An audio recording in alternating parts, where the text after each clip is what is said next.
to the Retro Rodeo. We are facing off against some more dinosaurs. We are back at Dino Crisis. This will be our second day running it, I believe. Here's hoping the camera works right off the bat. I never know with these kind of things. There's always technical issues. Like that, like that one. But I can see that you can see me. That means the only technical issue we'll have to deal with is when the headset inevitably disconnects. It always does for some reason. I don't know why. But we are tackling Dino Crisis, so let's get right back at it.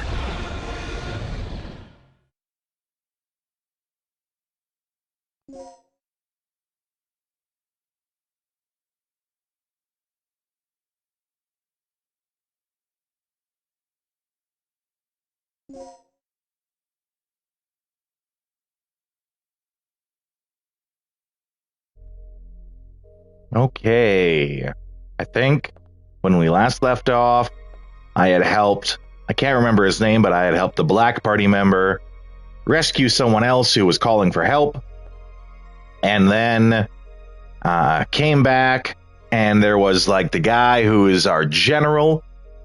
He wanted someone to go with him, but I chose to help instead. So, Wyver! Wow, you came in at record time. Good on you, buddy. It's always nice to know I can count on you being here. I saw you were here for the last stream, too. You were a little quieter, though, which is perfectly fine. But, we're back at doing more dinosaurs. Sorry, I'm all out of dino-sours, though. They didn't last very long.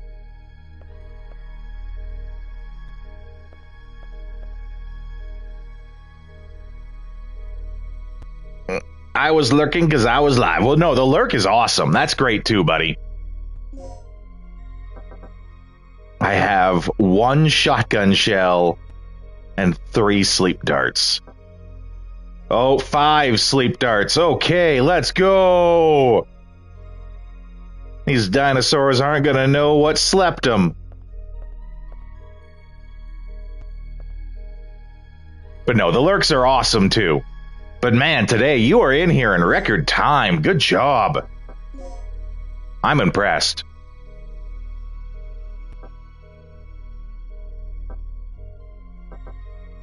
I think our goal now is we have to head back to the room that had the elevator where the general guy, the leader, went down. And then follow him now that we've rescued the guy. Though it's not really a rescue. I mean, you saw he was lying dead on the floor there with an SMG that I wish I could take. I think it's that one there with the itty bitty square next to the stairs. Okay.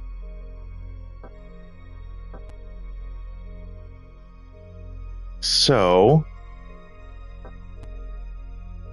let's see if I'm just watching another small streamer arm and saw a notification. So I came to say hi. No, that's great. Thanks, Ari. No, Ari. I'm hoping Ari shows up. Thanks, Wyver. I'm sorry. It's because I read arm, and that got me thinking about Ari. At the moment. Yeah, you go ahead. You do whatever you like, Wyver. I'm just making sure you know you're appreciated for what you do. You know, it costs nothing to be nice to someone. Right?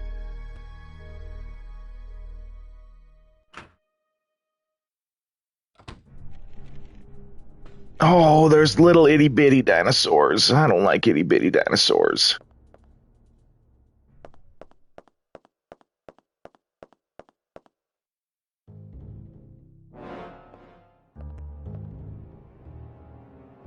Okay, and yeah, that's my up. Put my gun up. Oh, no. I have the one shotgun round in here. So we're going to have to change that to the darts.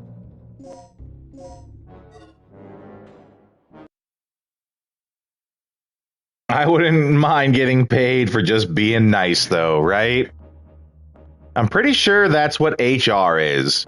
Human Resources gets paid just to be nice. Okay, this is good.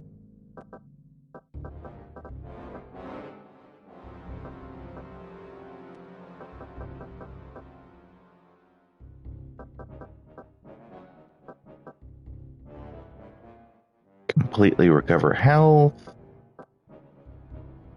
Bring me back.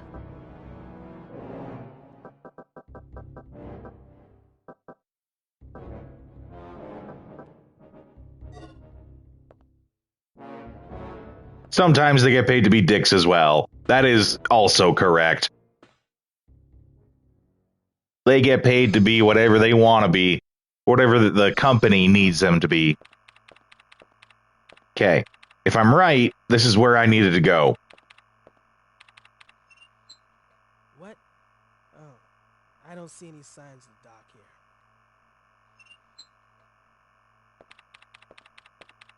Because the other guy went down this elevator. They get paid for just being. Wouldn't that be great? Getting paid for just existing.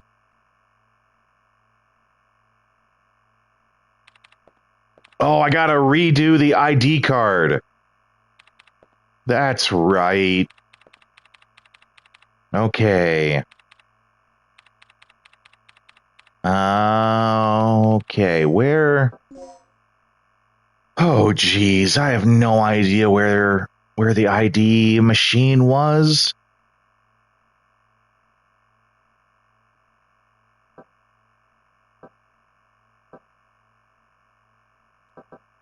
Okay, I know it's not outdoors. Pretty sure it's not in the basement.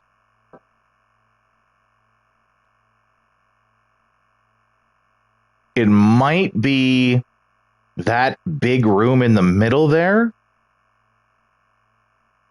Because I feel like it was in an office space. And that could be like the big office space that has all the desks in it.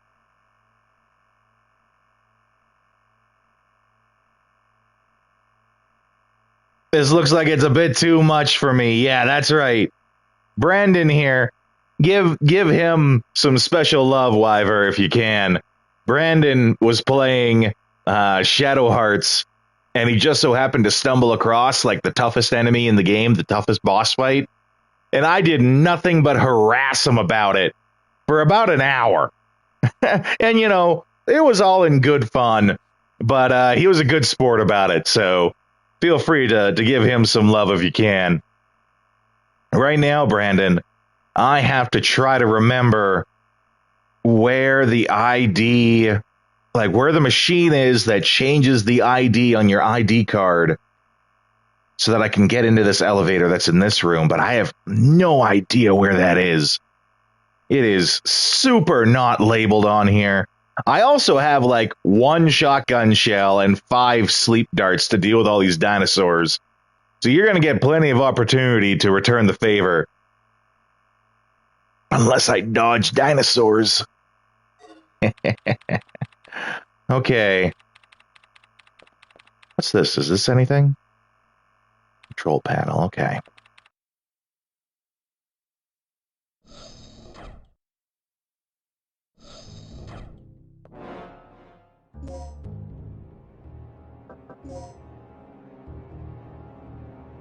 So maybe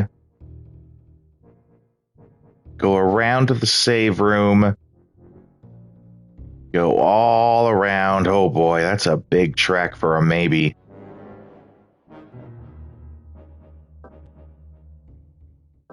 Maybe I'll check the second floor first. To that big rectangular room. Okay. Let's go.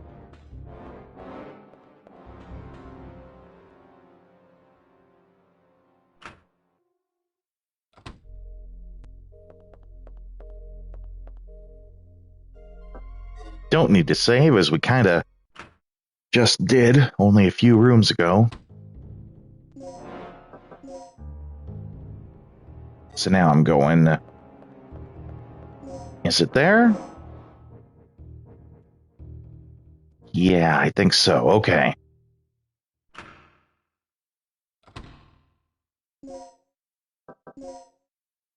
Yeah, and then up the stairs. Well, hold on. What's in that direction? Oh, it's locked. Okay, but I picked up a couple of those. Do I have the one for this? Oh, I do. Okay. So, how these puzzles work, you need to take the code on the top, subtract the letters from the key, and then whatever letters are left, that's what the password is.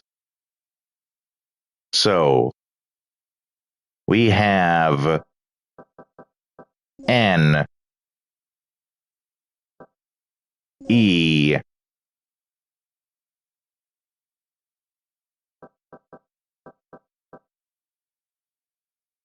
W, C,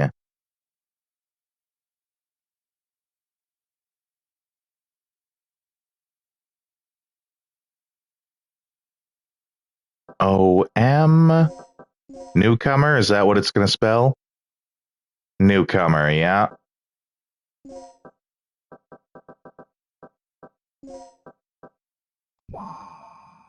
Yes! Okay, now let's see what horrors await me beyond this door.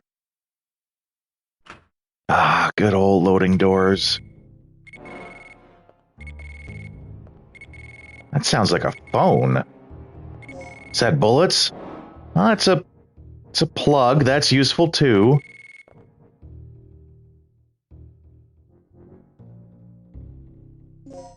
Oh, I need ammo so bad. Okay. We are definitely taking shotgun. Definitely taking pistol. We'll deposit the 3 darts, because the other one's only a 2. So that means we could still pick up a dart and have it not take up a slot. Oh, I am so glad I came across that. We will put in the 1 slag, since it's 1 bullet and taking up a slot. I'll get to you. Don't worry, phone, I'll answer you.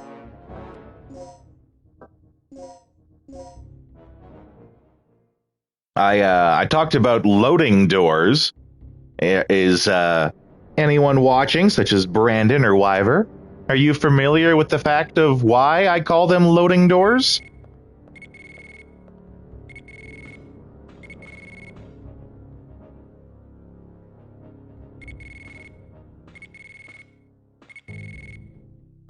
Well, I thought there'd be a phone there to answer.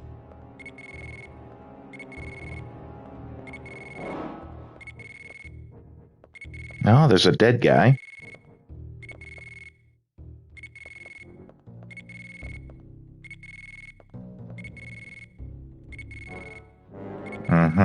ID card. Door has been unlocked. Okay.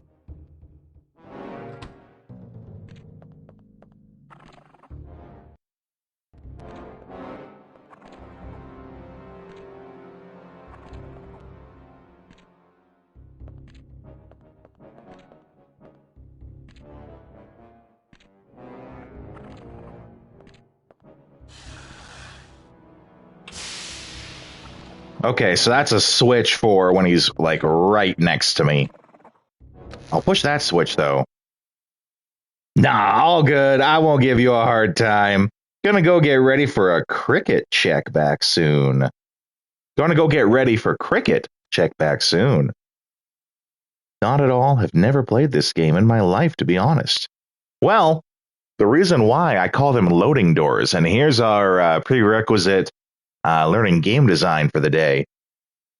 Back when this came out on the PlayStation 1, they basically needed a couple of seconds of time so that the disc could load up the next area that you're in. Thus, and they did this for the entire classic Resident Evil catalog. Thus, when you would go into a door, it would do that loading screen that would take a couple of seconds and thus keep you distracted. You think it's cool, you think it's all part of the experience, while the disc loads up the next area. So with our solid state drives and such, we don't need things like that anymore. I went into it in detail, talking about how that's a technique for it, as well as when you go into games like leading more into the 360 era, you had games where there were sections in it where you would just like slowly walk around and listen to a message. They did that all the time in Gears of War. You're just slowly walking around. Meanwhile, the disc is loading up the next section. You're listening to the person in the chair talking to you. Or you would have in The Last of Us sections where you're going through like a narrow corridor and you're just like shimmying along. Very narrow view of what can be seen, which A, limits what you can see, 2, limits how much the game has to keep going for the section that you're in, and 3, serves the ultimate purpose of giving you time and distraction while the game loads the next area. Okay, but now that we got this dinosaur here, it's going to keep slamming itself against this laser. Lizard brain and such, you know. While it does that,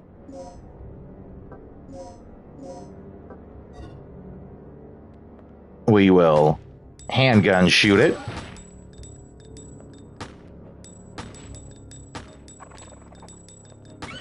Like the brave special operative we are, shoot it from the safety of a laser grid.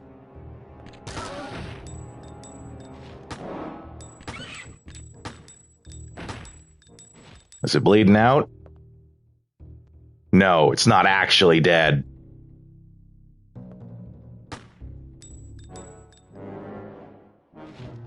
They're not dead unless they're bleeding out.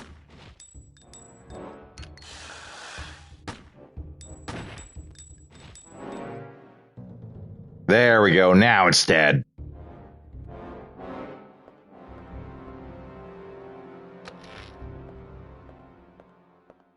Okay. We'll go back to using the shotgun. Have the big gun on just in case I need it. But yeah, okay. So this is going to get me to that rectangular room in the middle, and I bet you that's where the ID machine is. Either there or here.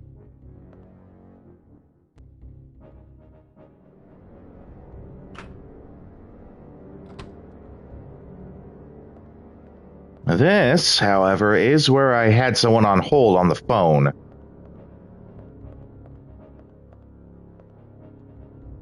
Line is on hold, so that didn't do anything about it yet. That is some interesting knowledge I'll keep in my head somewhere. Anyway, BRB, we'll leave your stream on. Well, thanks for the lurk, and I'm glad I was able to teach you something. Okay, this is our ID machine right here.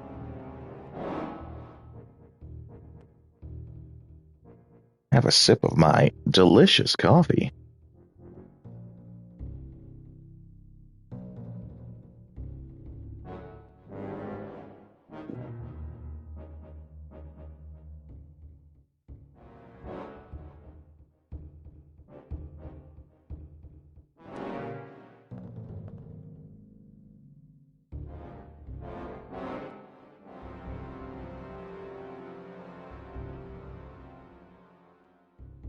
So do I, like, use the ID card?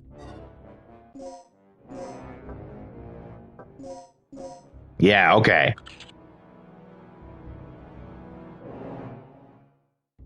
Oh, God. See, these are, like the last time I was playing, I typed these into the chat going, I'm going to need this number later, so I'm just going to type it into the chat and I'll come back to check it. Yeah. Didn't get to it on that stream.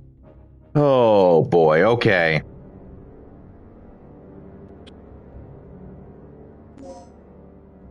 Do we have, like, being able to look up files?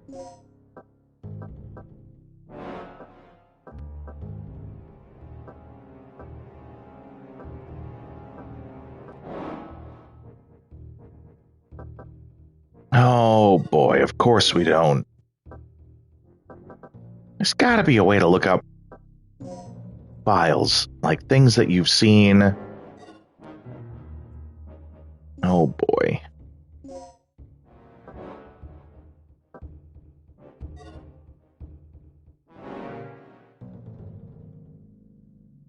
Well, there is one workaround to this.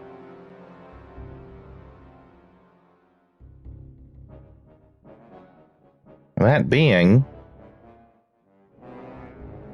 I did write them in the chat for that video. So I can go back and look at that VOD.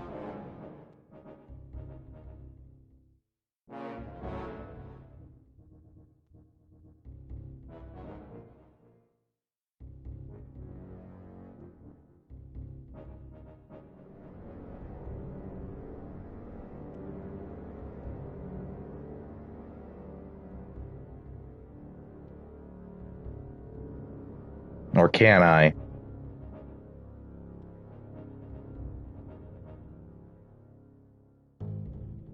Okay. Let's try...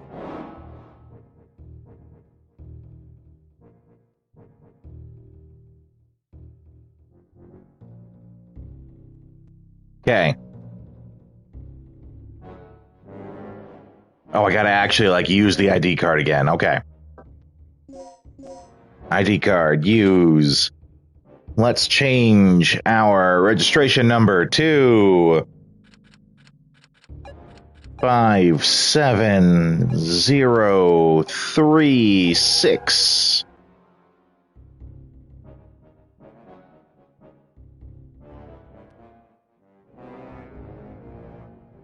Oh, geez, I need fingerprint data too?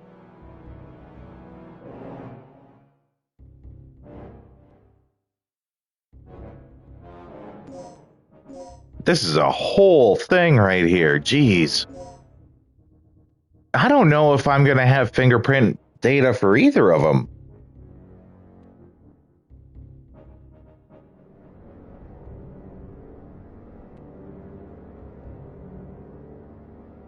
Let's try the other one that I wrote down.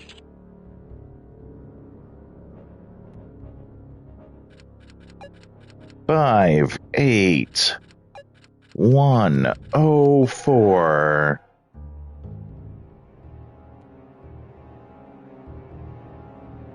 Okay, well then, what do I do with that?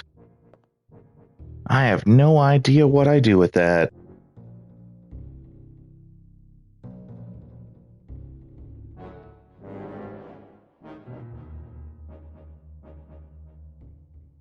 Okay, well, kind of figured out what we need to do here.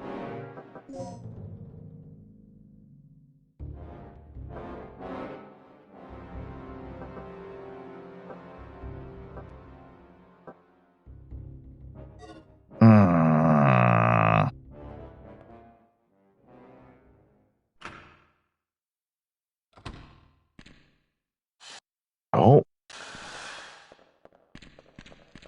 I'm so out of there. And I bravely ran away.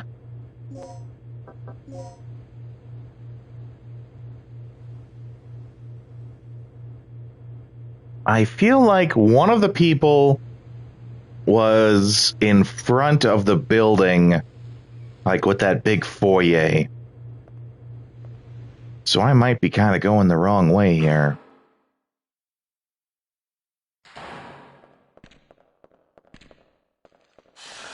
Hello, dinosaur!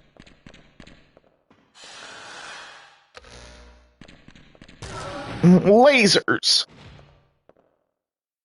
He's pretty easy to dodge, so I might just leave him there. Okay. One of the guys was out over here.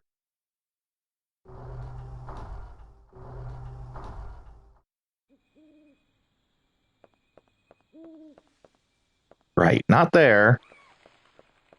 But, like, if we go all the way around... He's right here.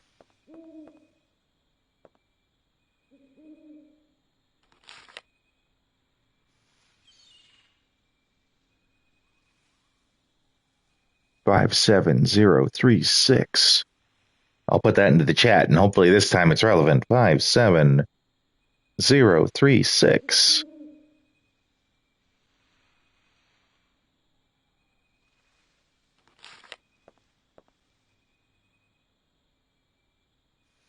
Oh, okay. There was an item on him.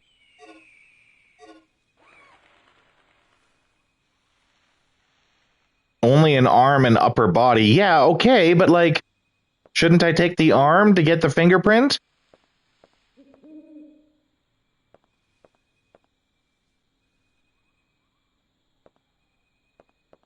I do not remember where the other one is.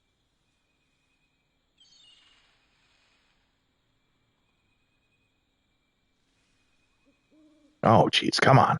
There we go.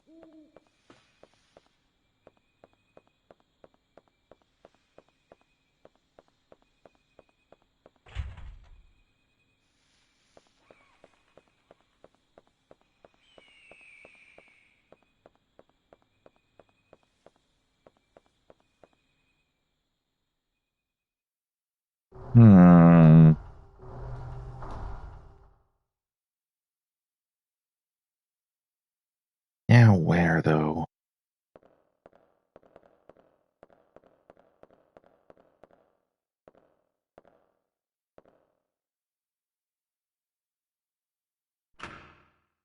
This is where I was.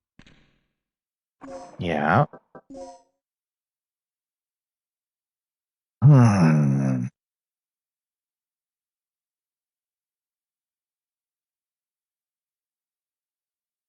Well, I gotta figure out where to get this fingerprint data for these guys.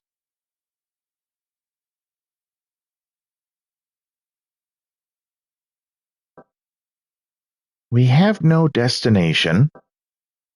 Story of my life.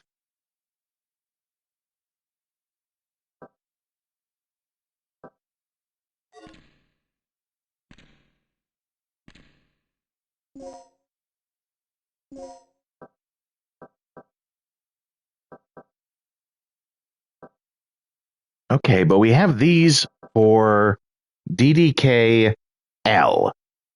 Now, where the hell is DDKL? It's probably a locked door. It's not the one at the top there. There's a red locked door on the left that's blinking. And that is blinking red, which is blinking square on the destination. That's where we gotta go. Okay. I figured it out, guys. It was actually really easy. Okay, we go over here.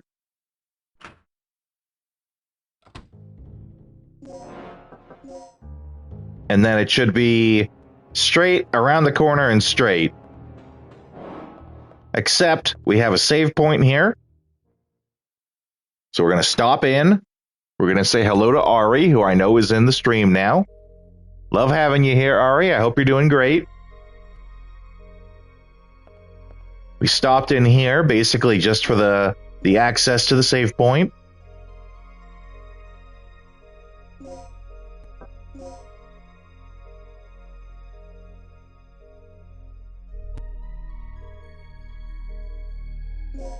I can't remember if I actually saved or not, so we got to do the classic and save twice. Okay.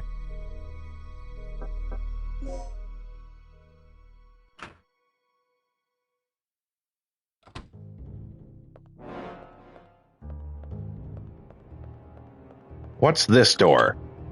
I have used the ID card. Oh boy, okay. Oh, whew. Hey Ari, I hope you're doing great today. We actually got our first snowfall of the season last night. So there's some wonderful white landscape just outside my window that I'm looking at. I'm good. I'm doing good. The my niece's birthday party went really good. They had it at like a kind of a Chuck E. Cheese. Like, this half of the facility is basically a big playground ball pit. This half is a bunch of arcade games that are an entire scam. They had it at one of those places. I got there really early. So I was sitting there and I was like reading how their system works. And it's a digital system. So all the games have a card that you just like tap against it, put your credits on. The bare minimum, like the cheapest game you can play, is actually the game that I would have probably played. It's like a big double arcade cabinet that has like 600 of those classic arcade games loaded onto it. But one play of that is 2 credits.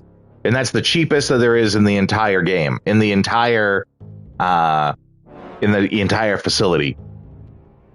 So to put money on this card that you use, it's like you pay, $20 or $40 or $80 or $100 at the front desk and they'll load it up. And I can't remember the exact math, but the coinage that it converted to, if we assumed 1 credit should be worth 25 cents, a quarter for a game kind of deal, at the lowest cost at $20, it's 60 cents a credit. So you are paying $1.20 to play that basic game that should cost only a quarter. And of course they have it so that like the more money you put in, the more credits it gives you, and thus, 1 credit is worth 60 cents, 1 credit is worth 40 cents, 1 credit is worth 20 cents, and so on. So it's not until you drop $80 on this card of credits before it's actually even a fair price. And even then, it's 2 credits. So if we're going on the assumption that 1 quarter should let you play a classic arcade game, 1 credit, 1 quarter, even at the lowest cost, you're paying 40 cents to get the 2 credits to get 1 play. So even if you work with their system, they're still scamming you. Because those games, like on that specific machine that I talked about, should only be 1 quarter to play. But it's actually 40 cents at the if you spend all the money you can and work with their system, the best they offer you is 40 cents. So the entire thing is a huge scam. But my niece is 7. So she didn't care. She didn't play any of those games. She just ran around in the ball pit for like 3 hours. But she had a blast, and that's the important part. And then afterwards, we went home. We had some Chinese, got to chat it up a bit. Yeah, it was a lot of fun. I was glad to see my nieces again. It's been a while since I got to see them. Okay. But now we're here. Okay. DD code for disk E. Oh, is this another, like, ID? No, it's just a computer. Okay. Keeps track of the soldiers who are positioned at the facility. Okay, that might be useful. We have something like that here too. And those coins have an expiration date. Oh, I will give the place I went to credit. They did explicitly say that the credits do not expire. So I'll give them that at least. I'm sorry to hear that, Ari, that they have an expiration date. It did make me wonder, though. Another plug. It did make me wonder, though, how well an arcade like that with a digital system, how well it could do if you were actually doing fair prices. Like, run it like you would the classic arcade. 1 credit is 1 quarter, but instead of dealing with actual dirty money and coins, you just do a digital system. I wonder how well something like that would work these days. I have a friend, it's Metroids, who you guys see me play Cho'Gall with on Saturdays. He has a dream that he wants to start a cidercade, which is like an arcade that serves alcoholic beverages, but the big appeal is that they serve different ciders. And that's a business he wants to start. When an ID card is created, this device is used to input the identification data. Okay. I feel like that's important, but I'm not exactly sure why. Is it like that it stores the data in it so that I can easily access it? You'd go there every weekend? Would you go there for the cider and the arcade games, or just to hang out with me, Ari? Both? The answer's probably both. I bet you the answer's both.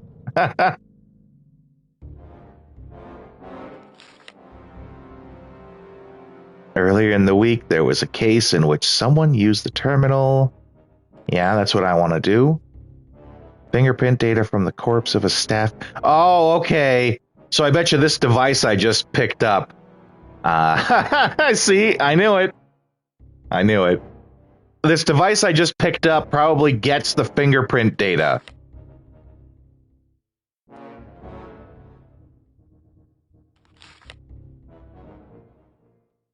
Okay. And then what's this over here? Just machines? But yeah, his idea for it was you don't do credits, you don't do coins. You basically just pay for a pass that works by time.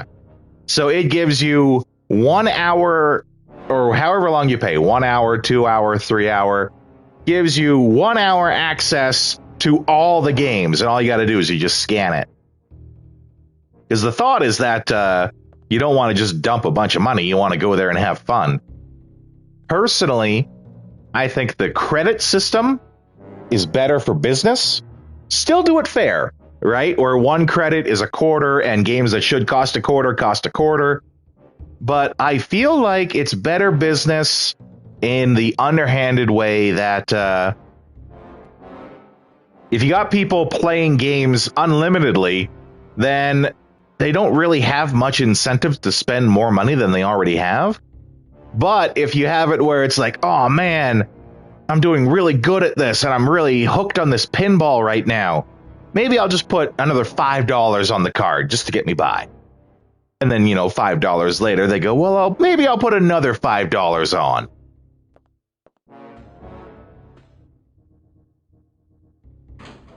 And I feel like normally I would be the type that's like, let's not do underhanded business practices. Let's make a real system that works and people can enjoy it. But I think it equals out. If you do it where it's fair prices, a quarter to a credit, but you use the system that might encourage them to spend more money, then I think that's fair on both sides. Because I feel like if you run too honest of a business, you're going to lose money, right?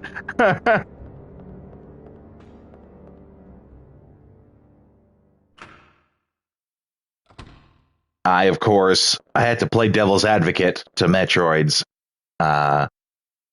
And I was like, well, okay, if you do it by the hour, then what do you do if you got one guy who's sitting there playing Battletoads, and he just sits there and plays Battletoads all day for like 6 hours straight? And he's like, fine, super, great. I hope he has fun. And I'm like, yeah, okay. But what if he plays Battletoads for 6 hours straight and someone else wants to play Battletoads and they don't want to play with him? They want to play with their friends. And he didn't really have an answer for that, right? Okay. Item. Fingerprint data, because I'm by the body. Yes. Okay. Now we're cooking with gas.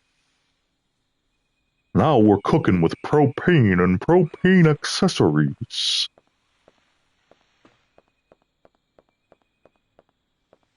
I love King of the Hill. When I was a kid and King of the Hill was on TV, like new on TV, I thought it was not funny at all. Oh my God! Who is this? Who is this man with the strange name? I don't recognize you anymore, soldier. What are you doing? Who is this person? I don't recognize you. You've been gone for so long. I'm kidding, of course. Hispanic at the Disco, welcome back. I know, you were in Hawaii. How was that? For those who are new regulars, that's the thing too, Hispanic, is while you were gone, I got more regulars. Hispanic at the Disco was one of my early regulars on the stream, but unfortunately, for me, he had to leave. I'm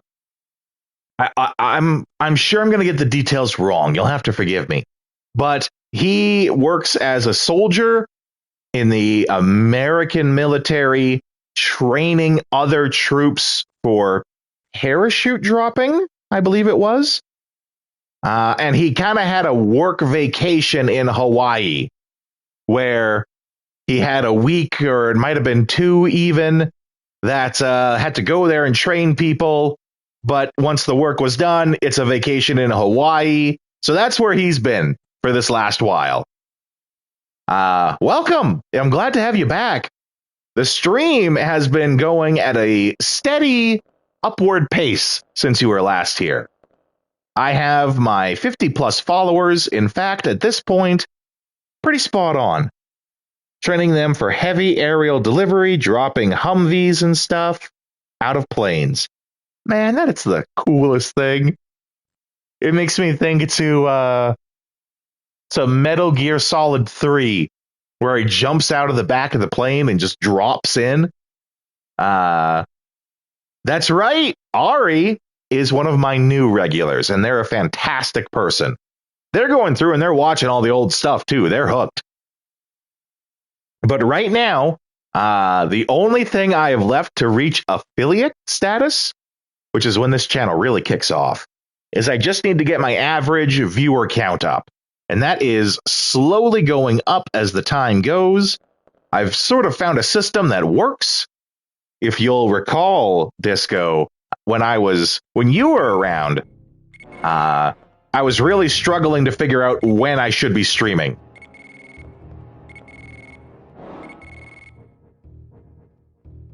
Oh, stop the beeping of the page. Oh, it was his beeper paging.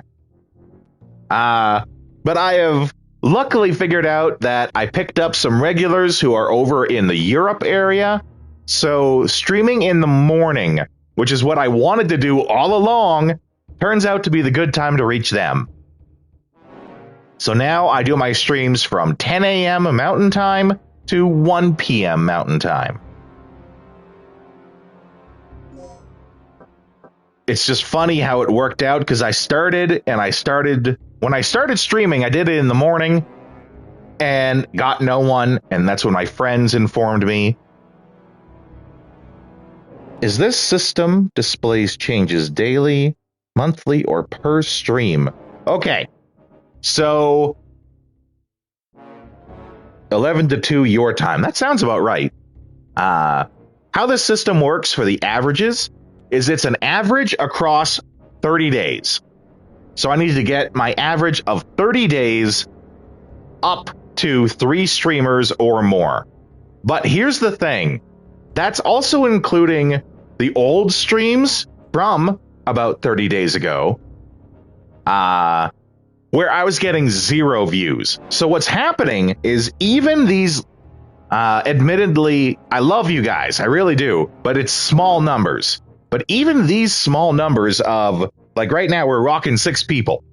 Even these small numbers of 6 people now, while it's also subtracting the old 0 people streams, means this number, if we keep getting 6, this number is going to skyrocket, and it's going to skyrocket quick because it's getting rid of the old bad numbers and getting new high numbers.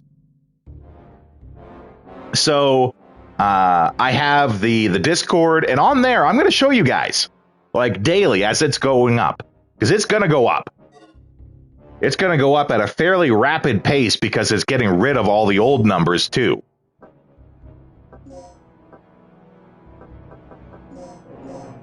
Aha! Oh, but I can only hold 1 person at a time. Okay. So for now, no, I will not override it.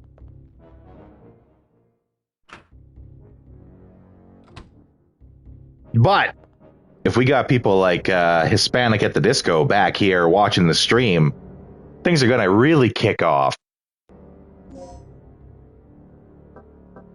I'm super glad to have you back, buddy.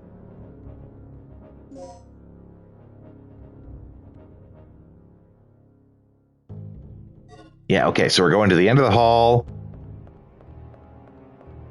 And then here. I'm sure you did while I was away, but did you manage to finish Shadow Hearts? Bro, not only did we finish Shadow Hearts, now we're doing Shadow Hearts Covenant. And I'm halfway through, and I'm on the 2nd disc. So yeah, we did Shadow Hearts while you were gone. I'm sorry you couldn't be there for it. Oh yeah. So the stream schedule, which you guys can check, I believe, is basically going to be off and on. It's going to be off and on. Shadow Hearts, Dino Crisis, Shadow Hearts, Dino Crisis. Saturdays being the exception in that on Saturdays, I'm going to be doing Cho'Gall with Metroids. But if you are interested, Disco, you can feel free to go back and check our Shadow Hearts play.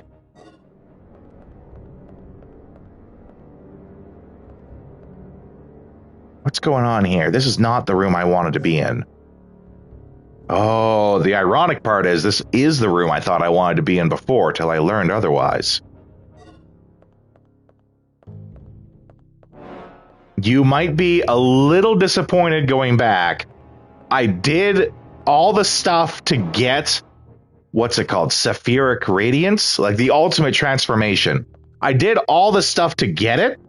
I couldn't beat him. I could not beat him. He would get to that 2nd form, and I was just on the defense the entire time. So unfortunately, I didn't get that transformation. I did beat the game, though. I did beat the game and get the good ending with it.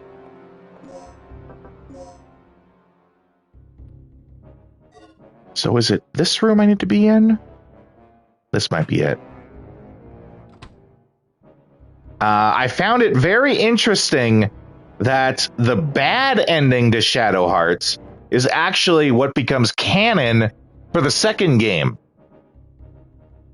And I'm not gonna ruin what the difference is, especially since I know Ari's listening and they're going through the old streams. But yeah, I found it very weird that the bad ending is what they made canon going forward. In Shadow Hearts Covenant, Joachim is by far my favorite character in there. I especially love him not just for his attitude, but because Joachim does the kind of voice that I would do as a voice actor. I would do Joachim's voice. I'd do it in the glorious kind of voice. You villain over there, watch me crush you between my muscles. Like, that's the kind of voice he does and what I would do if I was doing it, right?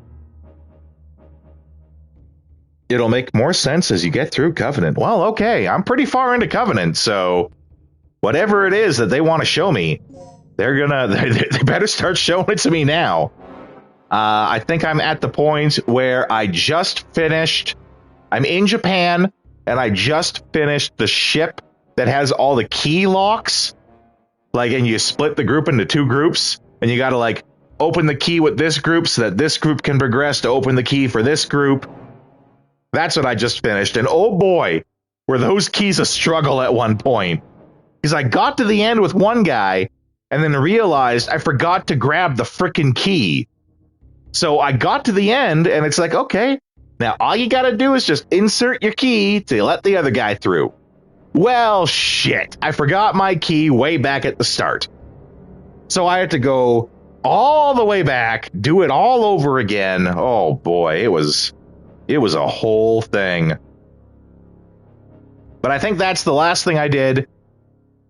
After that, you go to the graveyard, and it's like the Japanese graveyard.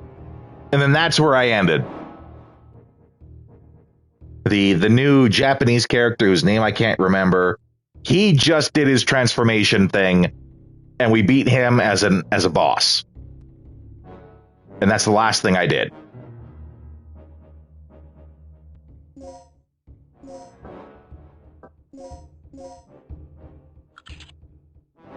Okay, ID card is in.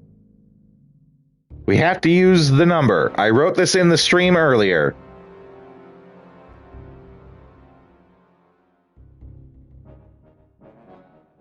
We need to use number 57036.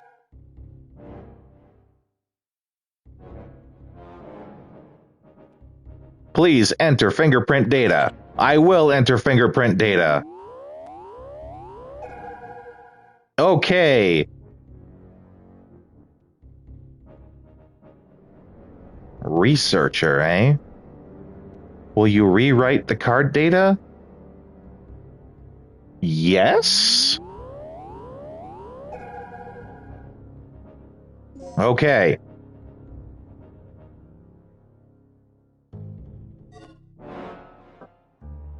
Okay, researcher.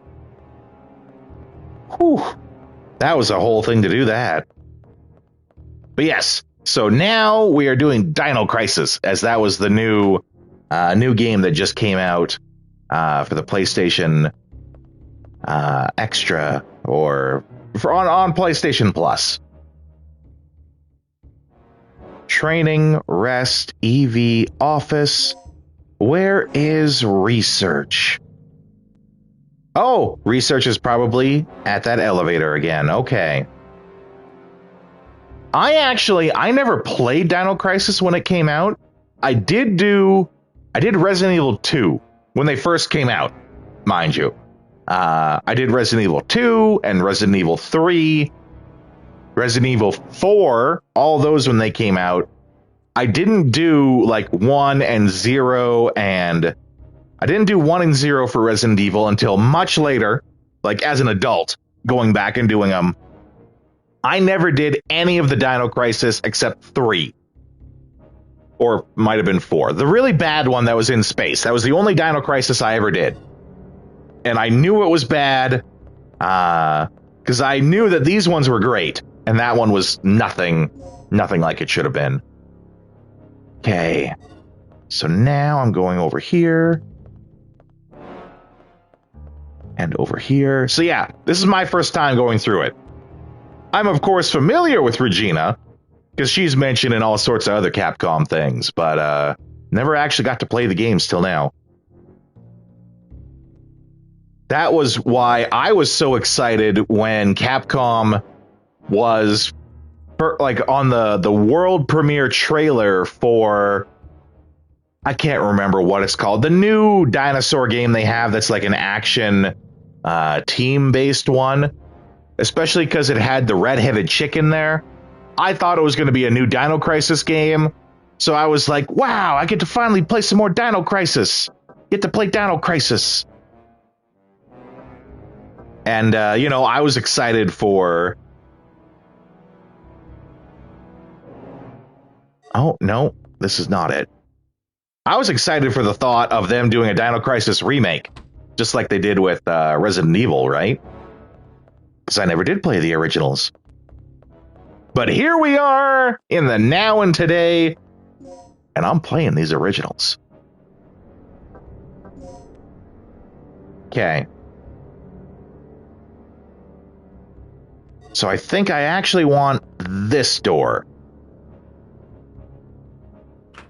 This sounds right. Elevator hall sounds right. Yeah, okay. Now that I have this researcher, I can use this elevator. There is totally going to be something down here that's going to eat me.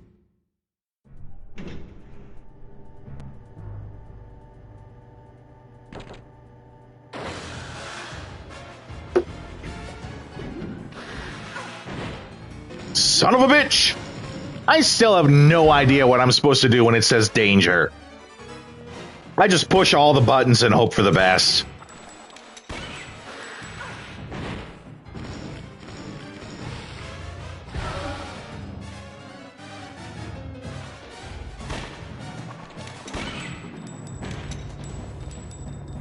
Okay, yeah. Oh! Click, click is bad. Click, click is very bad. Oh.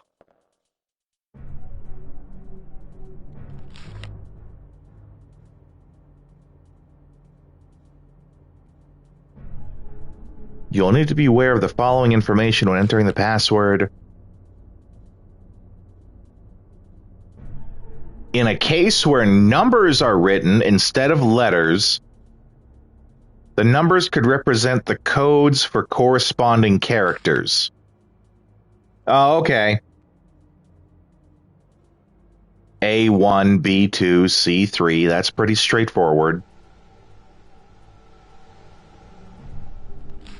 Though it does require me to either sing the alphabet like I'm 6, or remember, like, what is the 8th letter of the alphabet? I'm never going to remember. You guys are going to hear me. Y'all are going to be hearing me doing some ABCs, I'm pretty sure.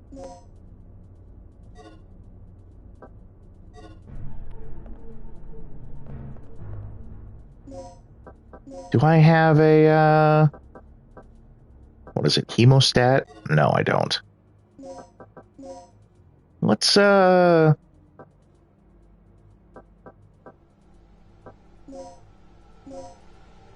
intensifier with darts? Question mark? Okay, effects last for a long time.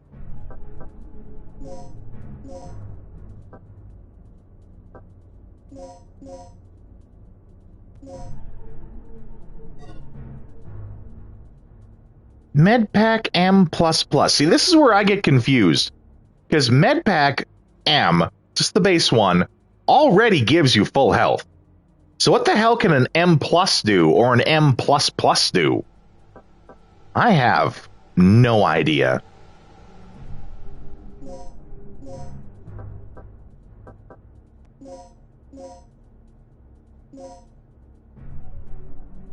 Okay, it can stop bleeding too. Oh, that's what the large does. So what does... Still don't know what the... What does the plus do? It's starting to make me feel like it's PlayStation Premium. And it's like... Or it's PlayStation Plus. And I'm like, what do these extra tiers even do?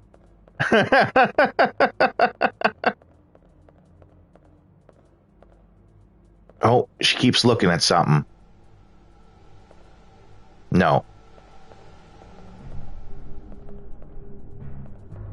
That's actually something I had to. I'm gonna have enough money in the end, but I actually canceled my PlayStation Plus subscription for the first time in like 8 years or whatever, because it was like, okay, it's time for you to renew at the end of the month. That'll be $189. And I almost choked.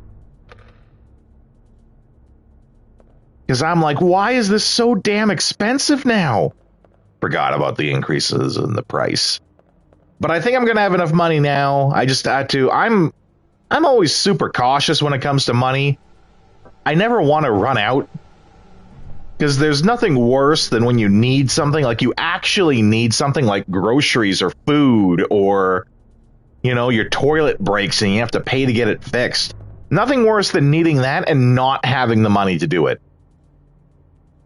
So I'm always paranoid about making sure I have money to pay for stuff, but turns out I'll have enough. Oh boy. Oh boy, howdy. Y'all are gonna see me do some alphabet math here. A, B, C. So A, B, C, D, E, F, G, C, D, E, F, G, H.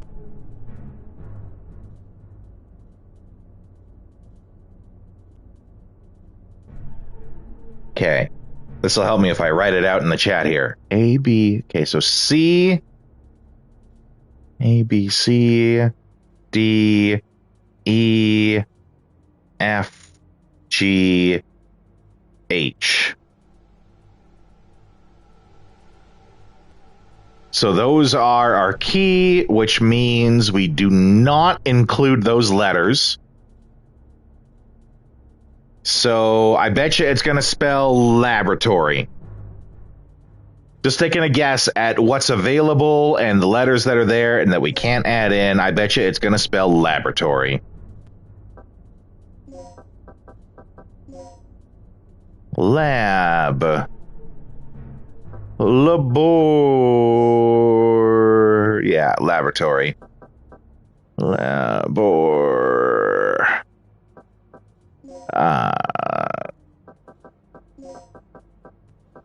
Yeah, it's going to spell laboratory. So I actually overthought that. I probably could have figured that out actually just from looking at it, even without the key. Just by looking at the upper row code and be all like, what's a word I can get out of that? I can get factory, I could get laboratory, I could get cat, I could get dog, you know, those kind of things.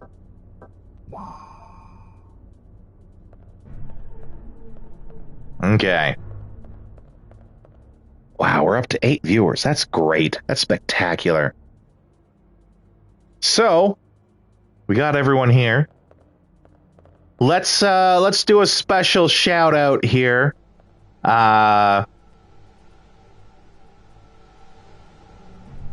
Someone in the chat call out a 1 or 2 sentence line that you would want me to read in my goblin fact voice, and I'll read it out on the chat for you guys.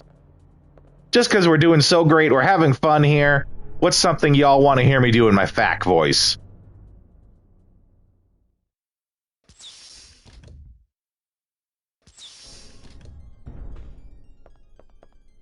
Ooh. Okay, we got more lasers. And she's looking past screen. If she's looking past screen... Oh! We got Moth coming in! Hey, Moth! How's it going, my man? You know, you brought your raiders in at just the right time. I was just doing a special call out to the chat. Welcome. For those who aren't familiar, I am Balto, also known as Rodeo. This is the Retro Rodeo. Oh, that's a good one. That's a good one. I'll do that one, Disco. This is the Retro Rodeo, where we often play retro games.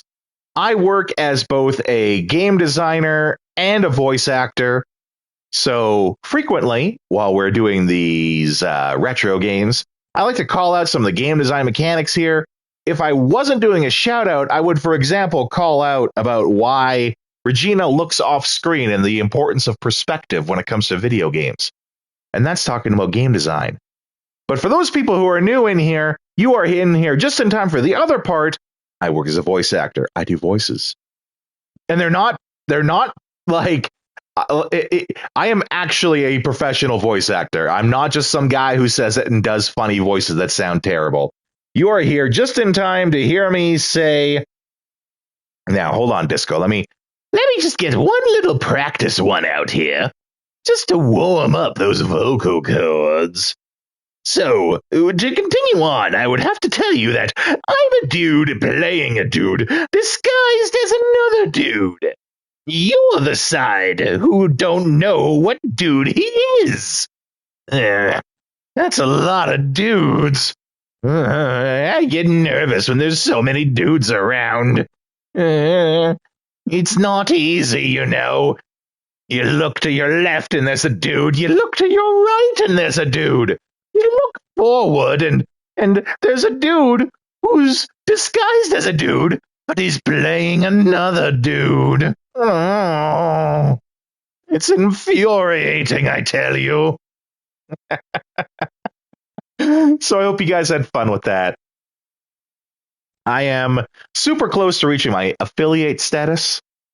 And at which point I'm going to start adding in some other things that you guys can actually redeem, get subscriptions going, and we can have some more fun with the stream. One of those things will be that you guys can pay your redemption coins. I think I'm going to call them dollary dues. You can pay your dollary dues, and I will do a voice on stream, much like how I just did now, at your request. And, you know, I'll still do them whenever I feel like it, because they're fun. But I'll let you guys be able to choose how it's going to go. Anyways, I got to have dinner now, so have a good rest of your stream, dude. Have fun. What are you having for dinner? I'm curious. Oh, how's Mrs. Moth? You were telling me that she was visiting, and that's always good.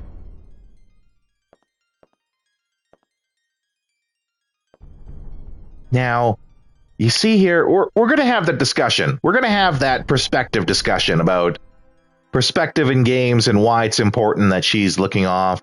Oh, mac and cheese. Love me some mac and cheese. So, when you're talking about perspective in video games, right now, this game is using a fixed camera angle. And that's really important because the biggest and most important thing about perspective in video games is how much information the player has to work with. So right here in this perspective, I can see everything that's behind me, but I can't see shit that's in front of me. No matter how I turn, no matter what I do, I can't see what's ahead of her. And that's important because I don't know what's beyond there. In these old survival horror games, not knowing what is literally right in front of you adds to the tension, adds to the horror. But in a give and take scenario, they limit my perspective and what I can see. But instead, if I am observant, I can see that she is actually looking ahead. No matter how I turn the body until a certain point, she keeps looking at a certain point on the screen. That is the give. In that it is telling me there is something important over there. It could be an enemy, it could be an item. It's probably an enemy. It's probably a sleeping raptor. But that's the give and take of information here. They limit what I know from perspective, but they give me the opportunity to get a little glimpse of what's ahead.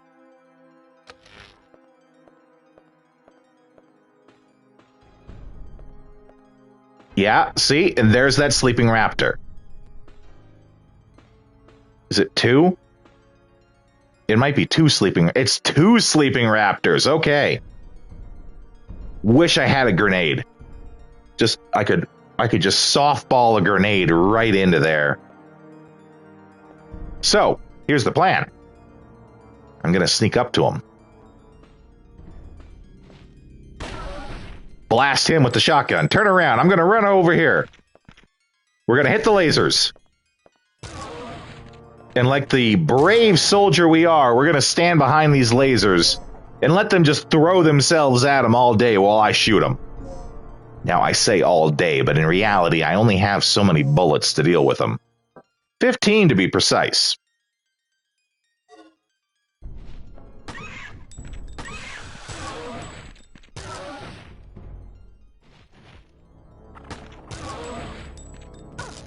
Ooh.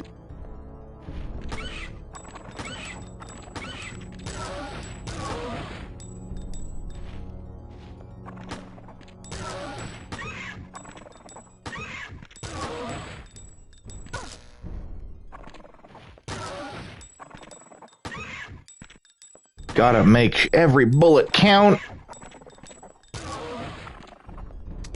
Because click, click. Click, click is bad. Thankfully, though, we're behind the safety of this laser field for at least 3 more shotgun shells. After that, I'm not so sure.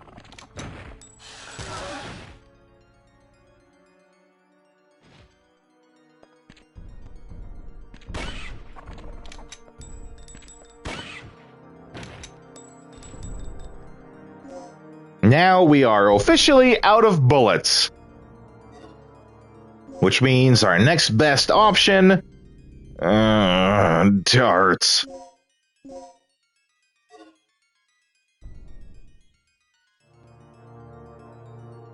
Okay. Now, here's that give and take of information again. Regina's head is not turning to look at the dinosaurs. I can't see them to confirm that they're dead. But the fact that she is not turning to look at them means that they are no longer of importance, and thus my guess from this information is that they are in fact dead and dealt with. Which they are. This is the give and take of information when you're dealing with perspective, and why perspective is so important in games. I actually go into a lot of detail on perspective in my curriculum when I teach game design in person. And that's, of course, one of the things I really discuss in detail.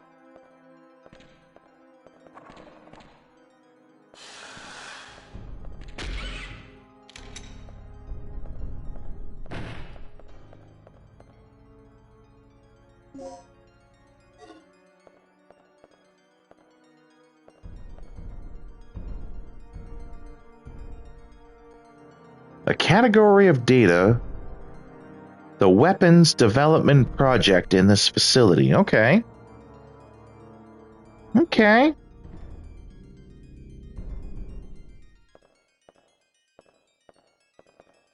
Well, we got bullets over here.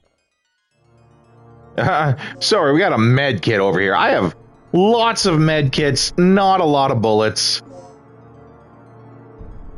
A critical hit will inflict tremendous damage. Heck yeah, I'm into that.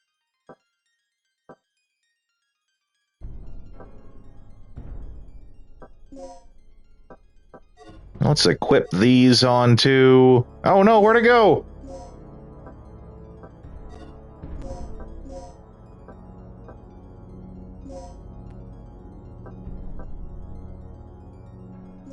Handgun sights. Okay. Oh boy, this is really obtuse. Equip. Handgun. Now that I have the handgun equipped, we equip the sights. There we go. Okay. But I have no bullets for this handgun still, so... We're back to the shotgun with 1 dart.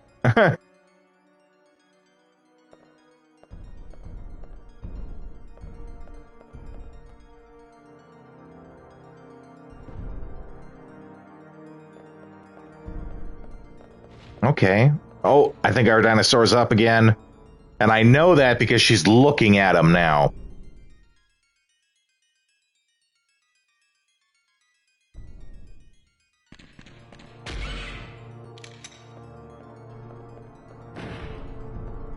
I do think that was our last dart, though.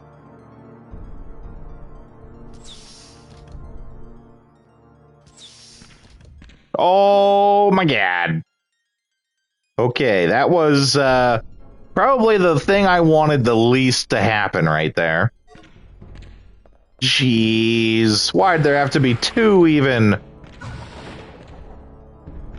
Get up, girl!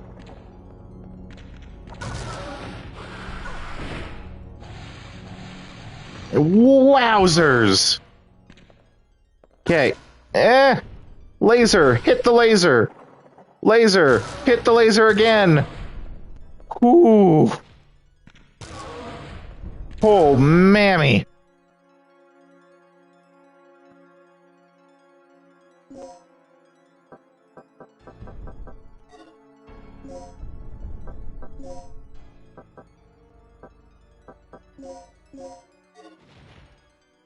Whew. Okay, I have all these. I have so many healing items.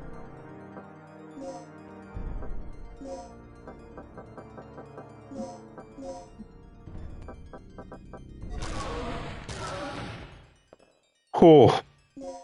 Okay. What's the map saying about where I am?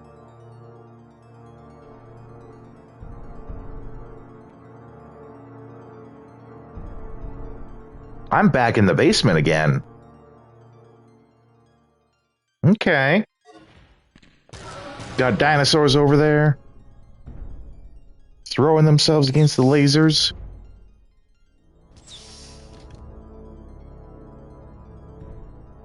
I'm drinking coffee.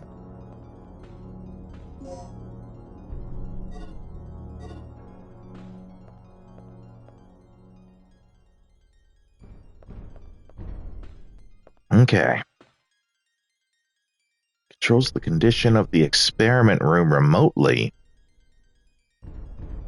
Okay, lock code. We're going to write that into the chat here. 7-2. Well, let's do this proper. We're going to go lock code 7248. If that is anyone's PIN number, please do not share that. Or call out the fact that I called it PIN number, despite the fact that the word number is in the acronym.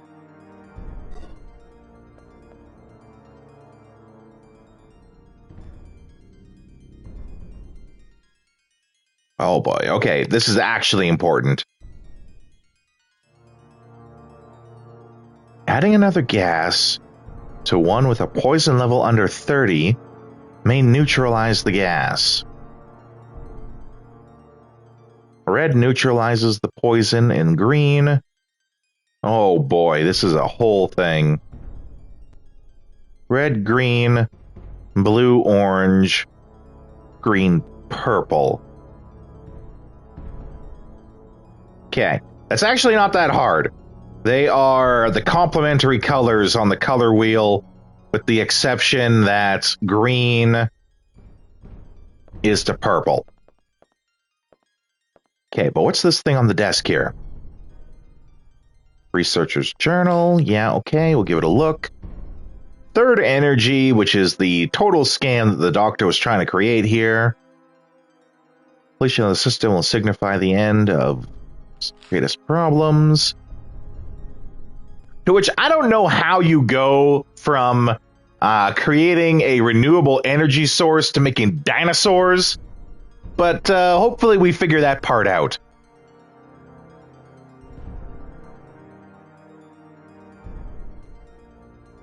But something is terribly wrong. Yeah, no shit. Excessively. Verbal treatment.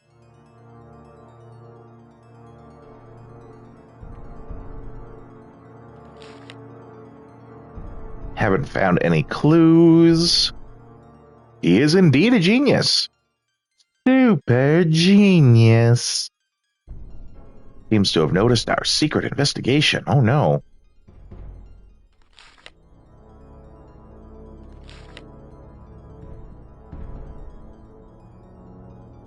Oh, they found the secret laboratory in July.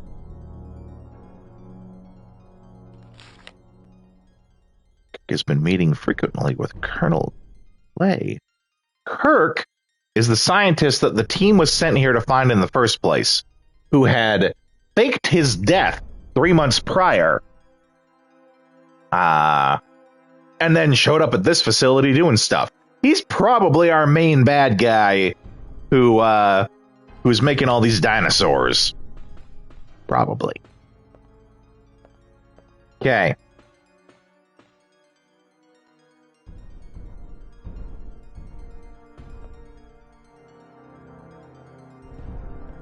Wait, what did that say? Make sure the door is locked by the computer during the experiments. Okay.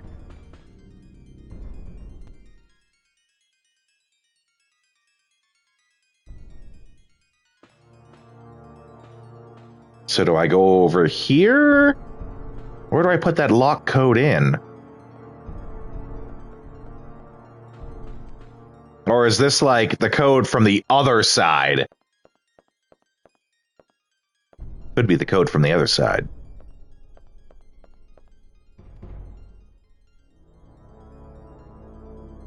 I thought it was a whiteboard. Okay.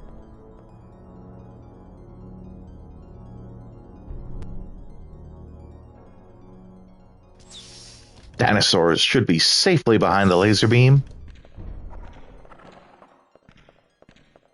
Oh, but there's more.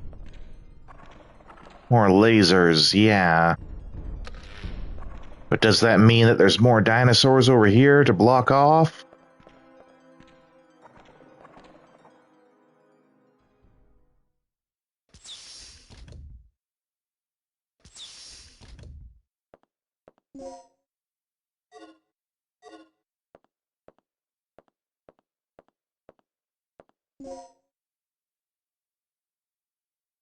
A specially shaped screwdriver that is used for computer maintenance.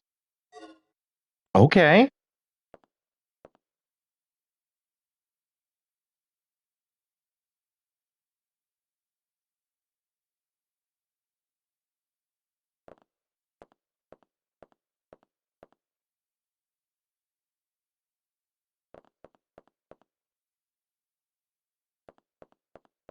I feel like I'm supposed to use the screwdriver on that thing, maybe?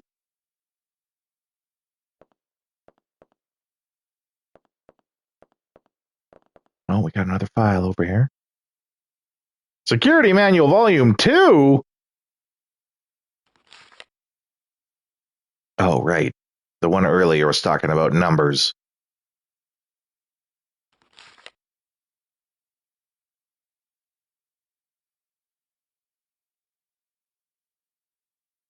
In the case where numbers are written instead of letters in the key field, the numbers could indicate the rows to be deleted. If 2 is in the keyword, you should delete all of the letters from the second row of the code. Okay.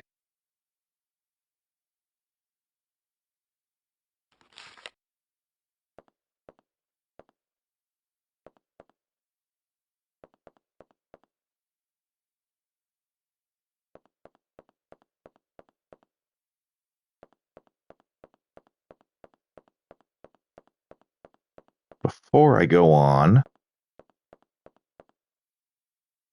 let's see if I'm right about... Wait. This is in fact a save room. Before I mess around with these electronics, which you shouldn't do, don't do that at home. Before I do it, though, let's save by exiting the room.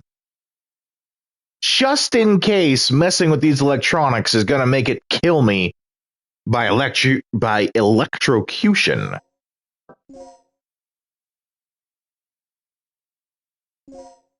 Nope. Don't need to save twice. Ah, what the hell? It's free.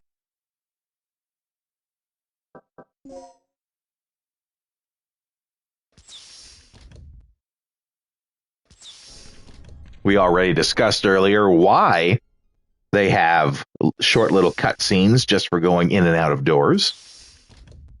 So if you want to learn about why that existed in these old games, you can check out the stream VOD later. Okay.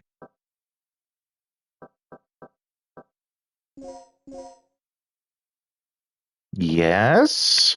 Okay.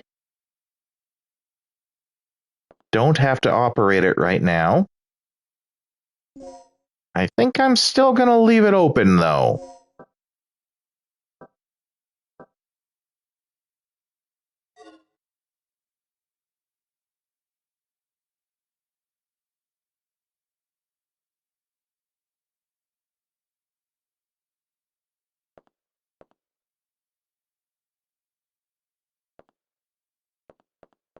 Okay. Now we will continue on. Through this door. No.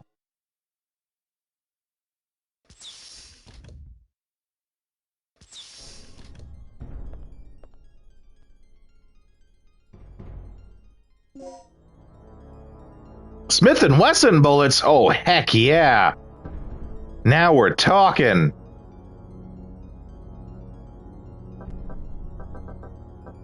That's a real cowboy bullet right there.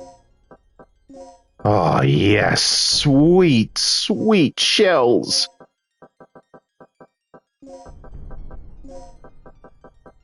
And we even have a poison dart for when we want to get a little freaky with them.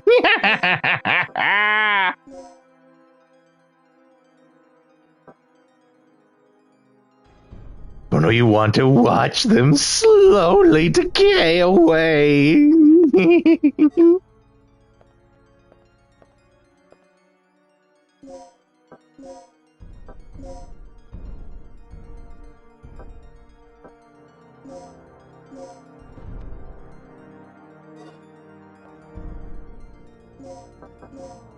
Okay.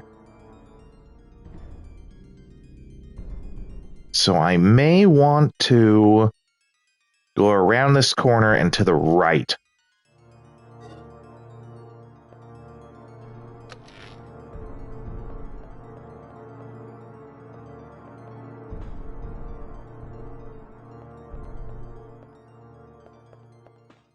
What is... Oh, I think I went through this before. Shh.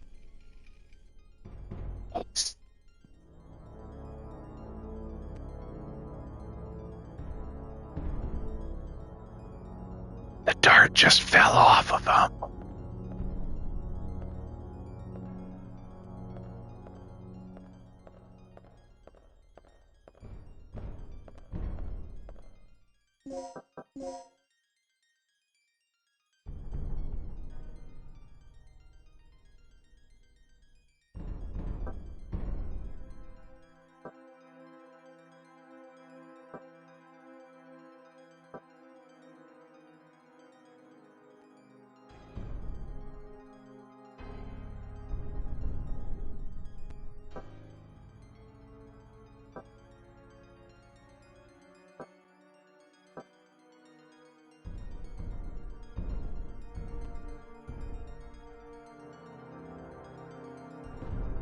I kind of feel like I've done all the things. Oh shit, he's up.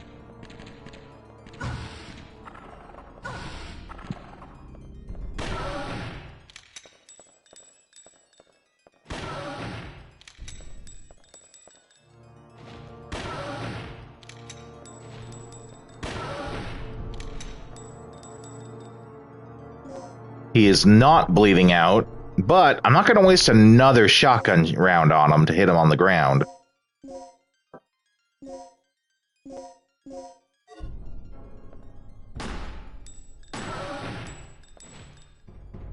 There we go, he's bleeding out. Okay.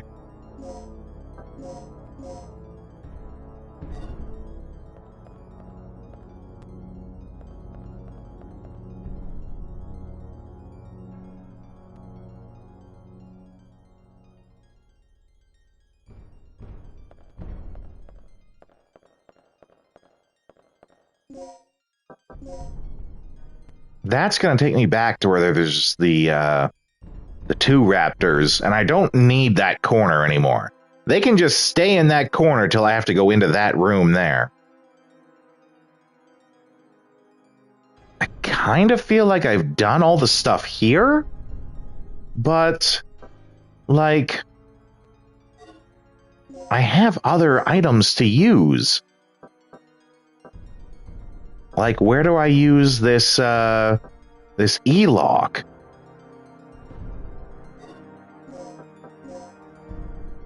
I know I don't use it in the one in that top left corner.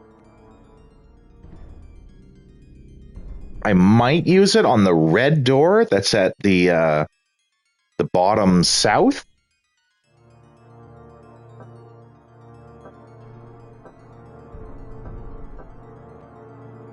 Or possibly back up on the second floor.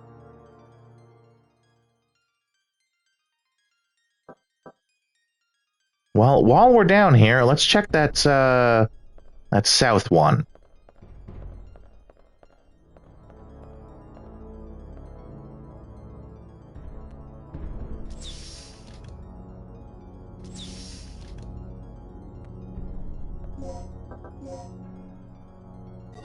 Go straight. We will hit up the lasers just in case something comes up and they decide to drop some more dinosaurs in here.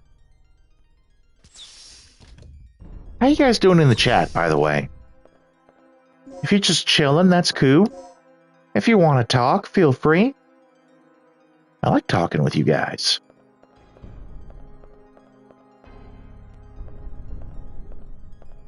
Can I open this? Nothing.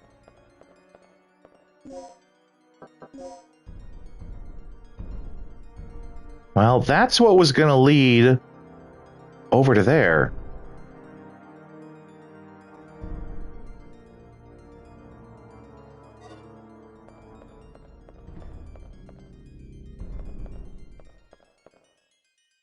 All we have is the elevator.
Okay.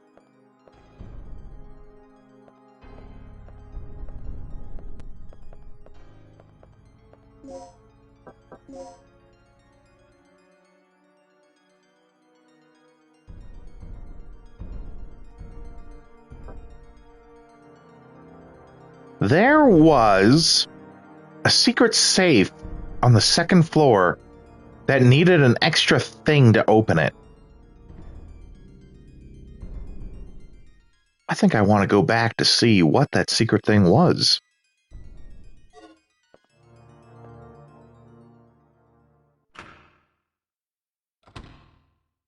It's like you needed 2 key pieces just to open the secret panel to reveal the safe, but then the actual safe itself needed something else. Might have been a code. And it might be the code that we have.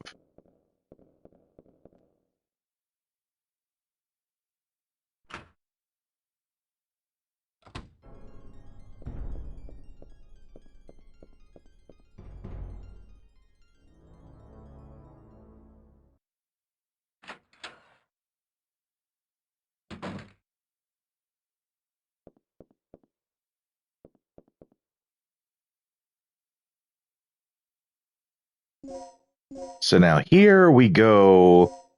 Panel key 1.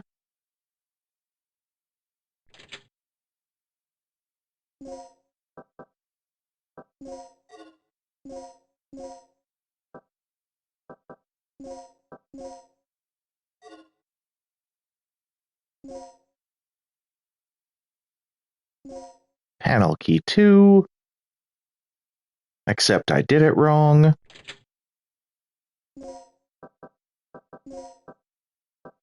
Panel key 1. Left. Panel key 2. Right.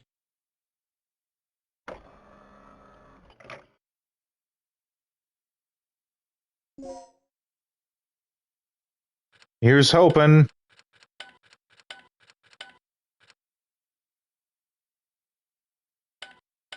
Nope, we need a 6-digit key for that one.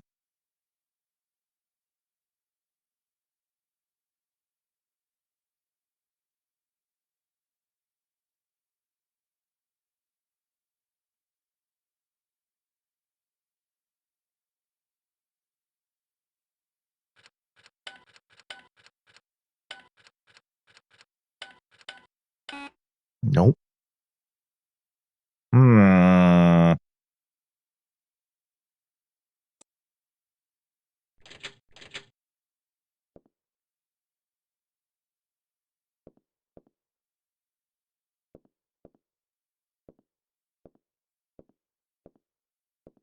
I'm wondering about, like, can I find something around the office that would be a clue?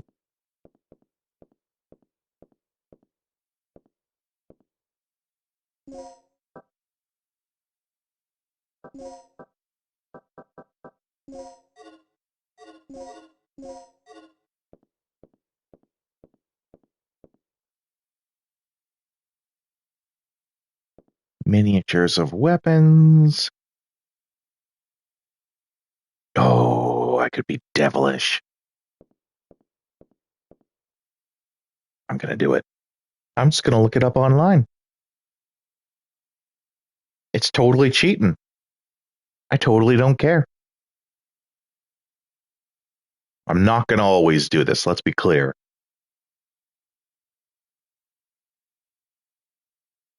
Dino Crisis. Chief's room.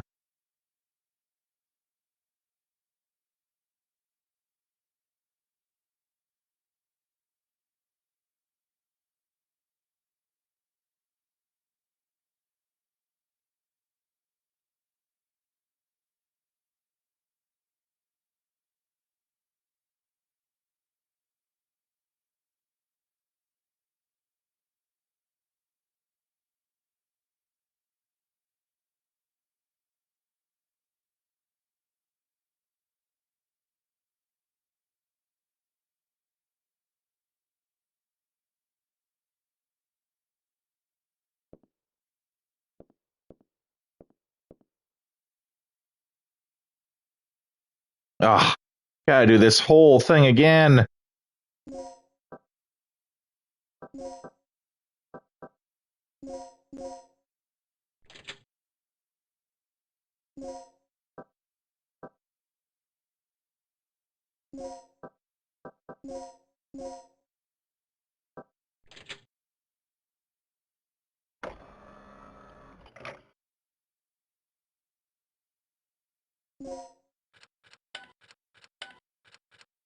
Seven zero 037. The letter L is carved into the card. I have no idea what the significance of that is. Holy shit! What the hell? Oh, Jesus Christ! What do I even...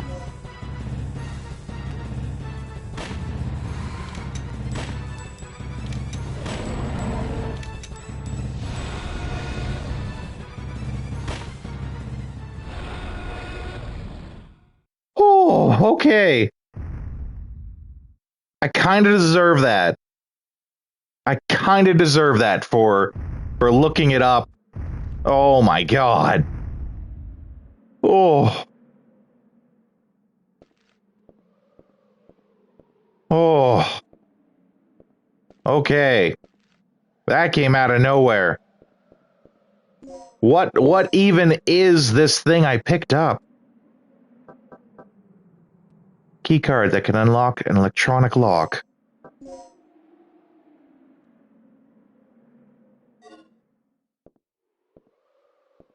Jesus Christ, was I not expecting that?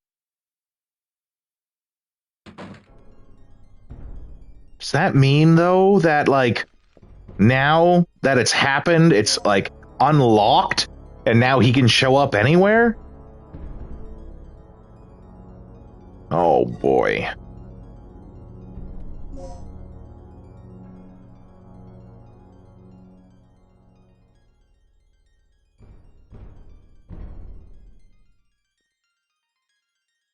I'm gonna... Oh, man. I'm gonna just take a short, like, 3-minute break while I make some more coffee, catch my breath, change my underpants. I will be right back.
Okay, I am back.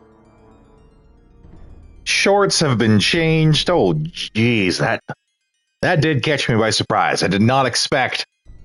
Well, I kind of did. People who saw the last stream of me playing Dino Crisis, I was like, I don't like this big giant window. That means something's gonna jump in through the window at me. I thought it'd be one of the pterodactyls or something. I didn't expect the frickin' T-Rex to show up. Jeez. Okay. What is on this floor? Right. There's the door over there. What? Ah, what the hell? I'm just gonna keep running. He is a quick little bugger, though, ain't he?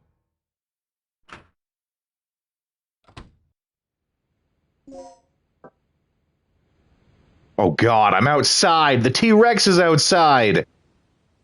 Oh, I might be in trouble. It's totally gonna be on that long passageway over there. Oh boy.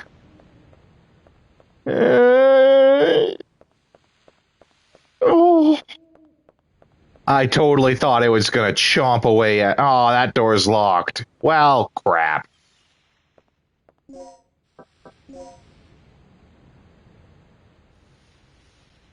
Locked from the other side, eh?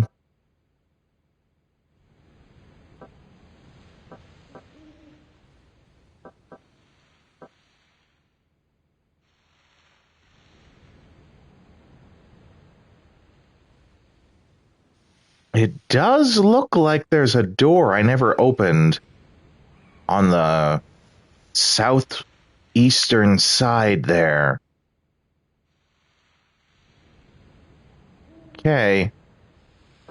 I guess that's where we're going. Oh, it's gonna be on the way back. Oh, okay. Whew. It's got me nervous now. I know it's gonna come.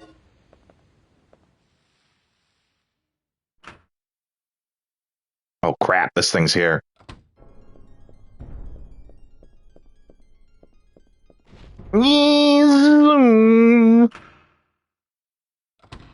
Regina Gonzalez here, just speeding past him. Moving so fast, I make Speedy Gonzalez look like regular Gonzalez.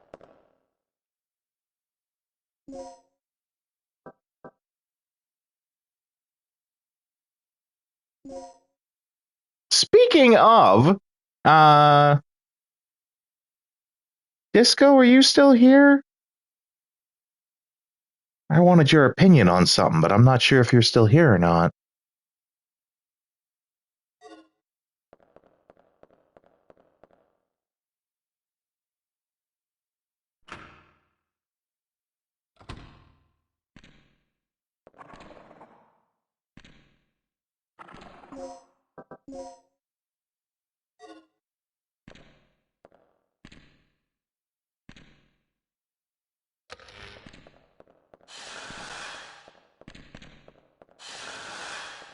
This is bad. Oh.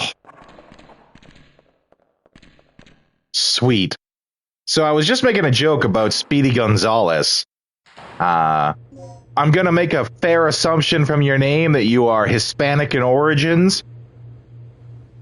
What do you think of the comedian Fluffy? And second part to that, what do you think about him being the new voice for Speedy Gonzalez?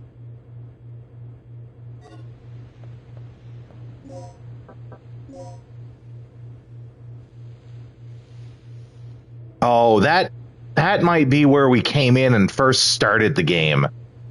So that might be a nothing burger right there.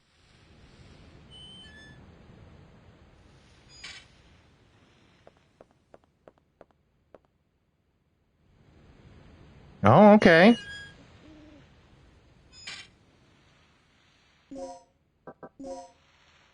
Ah, it leads to this area, which I think I've already explored.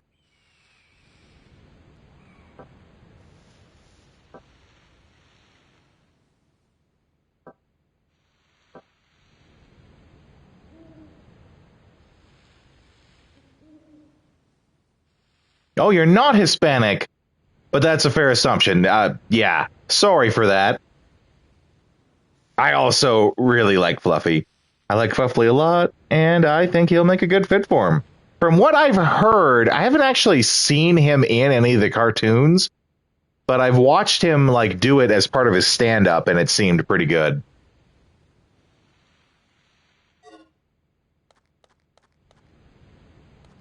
Though, if there is anyone in the chat who is Hispanic, you'll have to forgive me. I think it was a fair assumption given his name. I don't think it'll sound like the original, but most these days probably don't know who he is anyway. So it'll be more of a reintroduction. Yeah. My personal thought on that, Moth Raid, again?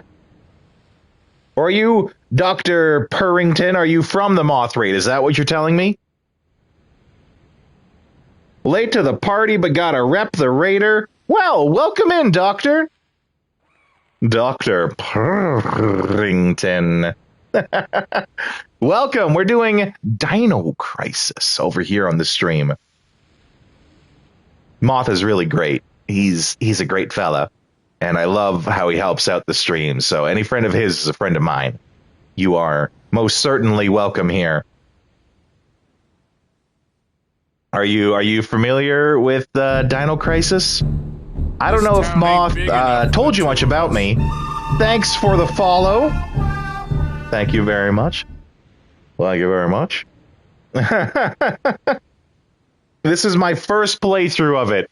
And right now I'm kind of at a point where I'm like, I got stuff. I got stuff to do stuff. What is stuff I do? What do? What do with stuff? But since you're new to the channel and I don't know how well Moth told you about me, my real name is Balto, my gaming name is Rodeo. That is why the name is a combination of both. I work as a game designer and a voice actor. So often on the stream I play these retro games. That is why it's called the Retro Rodeo. We do old games, and I often talk game design bits in them. Such as earlier, I was explaining why these games have those transition sections, like a whole cutscene for opening a door, a cutscene for going up and down stairs. Why do they exist in the game? And there's actually a very solid game development, game design reason for it. I talk game design whenever it comes up in the games, but I also work as a voice actor professionally. So I often will do some funny voices. Once I reach my affiliate status, which will happen sooner than later, I'm sure, I'm going to make one of my redemptions be that you could request things in some of my character voices that I do. Earlier in the stream, I did a nice one at Hispanic at the Disco's request for doing the scene from Tropic Thunder with the I'm a dude playing a dude disguised as another dude. But I did it in my Fack voice, which is my my goblin-esque voice. Oh, damn, that is nice to hear. What kind of work have you done? Are you familiar with the Pathfinder role-playing game published by Paizo? And that's correct, Disco. It is a buffer so that the game, back when it was PS1 era, it gives the game a couple of seconds to load and read the disc and load the next area. That's the short reason for why they exist. Dr. Purrington says that they are familiar with the Pathfinder role-playing game. Well, I do a lot of voice work for Paizo. A lot of the time when they have new books coming out, I'm the one that does the voice for their release trailers for it. I've also been in one of the Pathfinder video games. I was the Stag Lord in the Pathfinder Kingmaker video game. So chances are, if you're into Pathfinder, you've actually heard my voice and might have not even realized it. Most recently, I did the War of Immortals trailer, as well as the God's Reign novel trailer to go with it. but I've done several trailers for Paizo. If you go over to their YouTube page, you'll hear me. Never played it myself, but you know of it. I'll keep an eye out for the Stag Lord. The Stag Lord is the first main antagonist to the game. And it's unfortunate that it's several hours in before you get to actually hear anything that I say. But it is a lot of fun. Anytime I meet someone who's played the game, I always look at them and I ask them, so, how did you kill me? Because you need to kill the Stag Lord in order to progress the game. And I've heard some very interesting answers come from that. It's also a lot of fun when I occasionally see people playing it on Twitch here. I stop on in, say hi, let them know that someone who was actually in the game is watching their stream. And it usually makes their day. Makes their stream special, makes them feel special, makes me feel special because they feel special. So...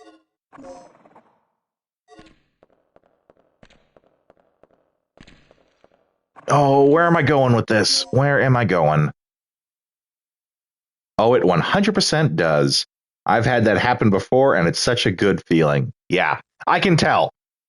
I can tell just from the looks on their faces. So it feels great for me to make their stream feel special that way. I'm just going to keep going. Lasers! Ha ha! Eat laser, dinosaur.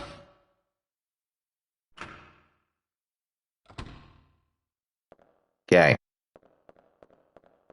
Again, though, we are at the point of where go, what do, have thing, how use.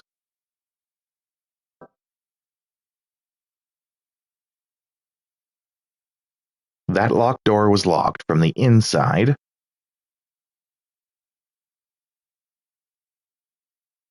Maybe back in the basement, we go to that locked door up there? But I feel like that was like the science test room with the gases that they didn't let me in. Maybe there's something I need to do with that panel and I never figured it out.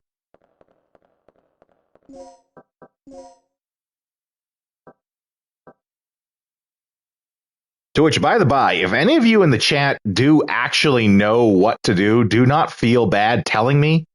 If I am genuinely lost, I don't mind getting a nudge in the right direction.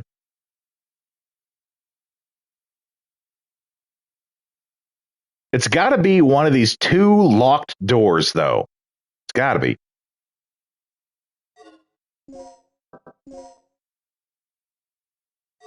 So I need to take this elevator back down.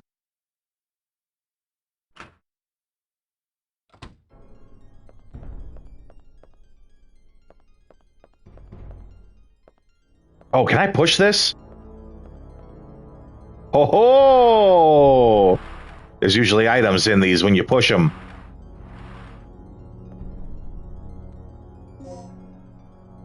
I'll take it.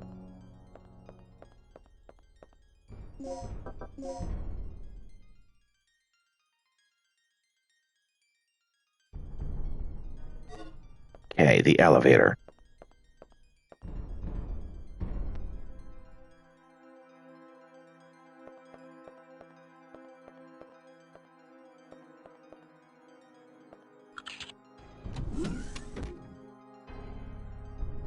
Oh, I wouldn't remember a single thing from this, but good luck with it. Well, thanks for the good luck.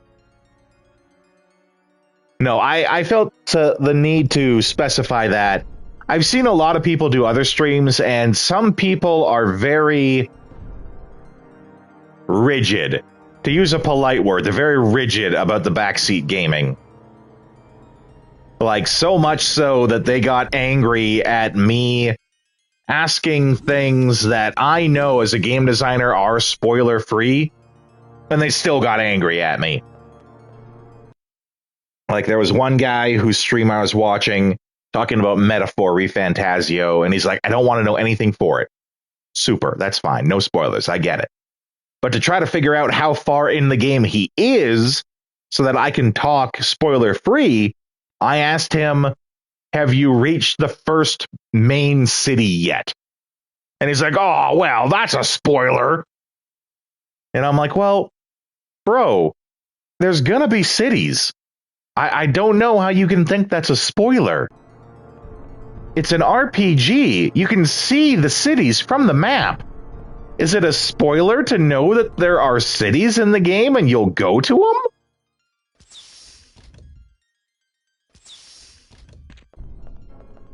There's a dinosaur in here. Where am I going? Straight down the hall. Straight down the hall! Ugh!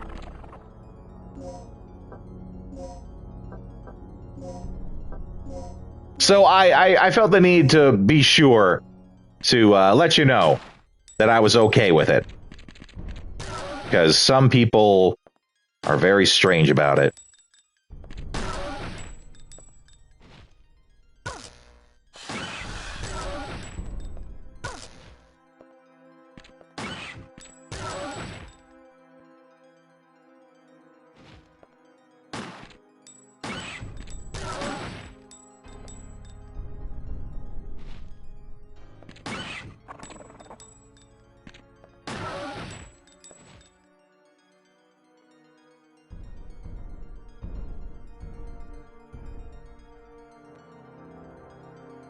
Okay.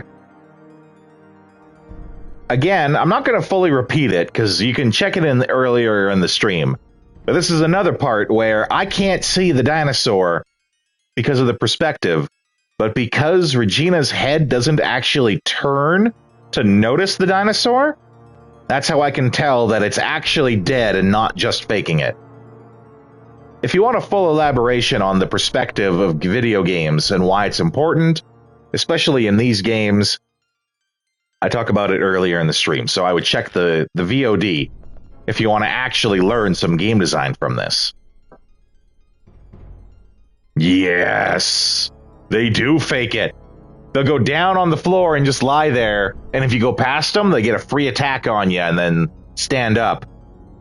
The only way to be absolutely sure is if they have a pool of blood coming out from them. Or doing the looking trick like I just said. Hello again, I have returned from a grocery shopping adventure. Ooh, you're going to have to tell us all about this adventure. And obtained...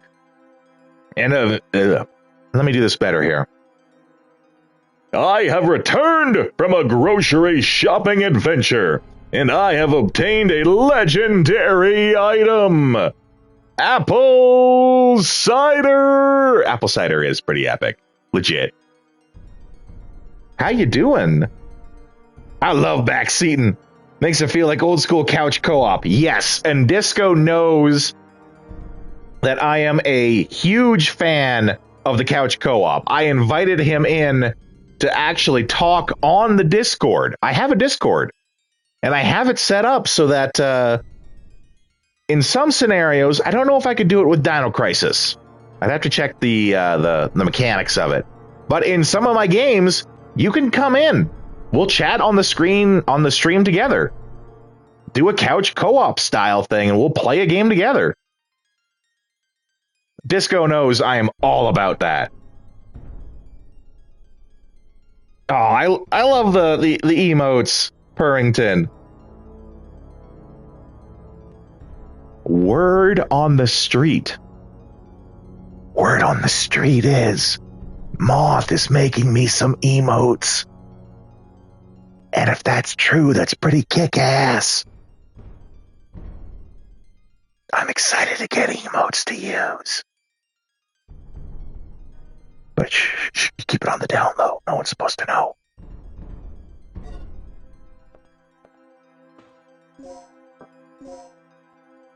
I have 3 bullets left.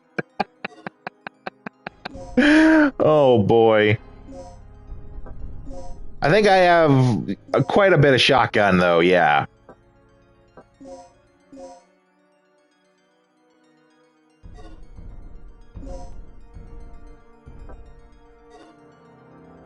But no, the stream's going great, Wyver. We got lots of people in here. We had Moth come in with a raid and brought some people. Dr. Purrington is a late arrival from that stream, from that raid. But they are welcome nonetheless. And I love the interaction we got going here. We're talking, we're chatting, we're having fun. I'm shooting dino-sours. There are no dino-sours left, I'm sorry. They were in very limited supply.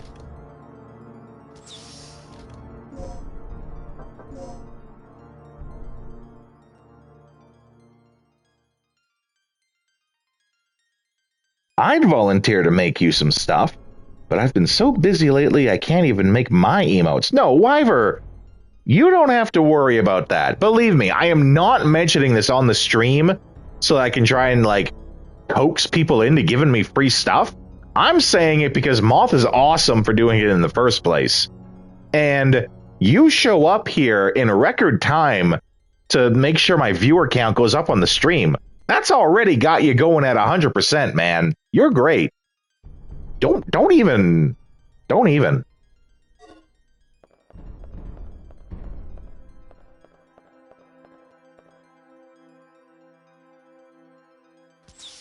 If you go on to the Discord, I actually did post. Ah, crap, this is the. Oh, no, I am so out of here. Whoa. I forgot, that's the double dinosaur hallway. The double dinosaur hallway that I don't need to go in because I can go around the other way. Whew. Disco, it was fantastic having you here. I hope to see you more regularly again. How far are we from that affiliate? And you know what, Wyver? It makes me feel good that you asked that in a we. How far are we from affiliate? Because we're in this together. And that, I'm getting a little watery-eyed. Makes me feel good. Makes me feel good that you think it's a we. Because it is a we. We are in this together.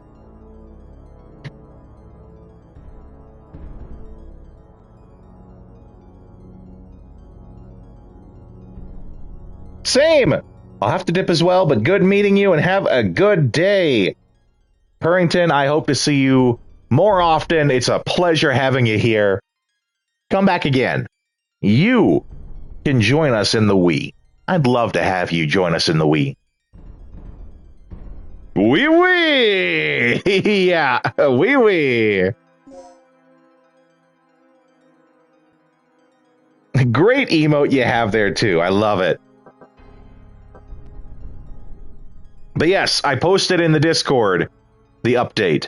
And as I was explaining earlier in the stream, that number is actually probably going to go up really quick.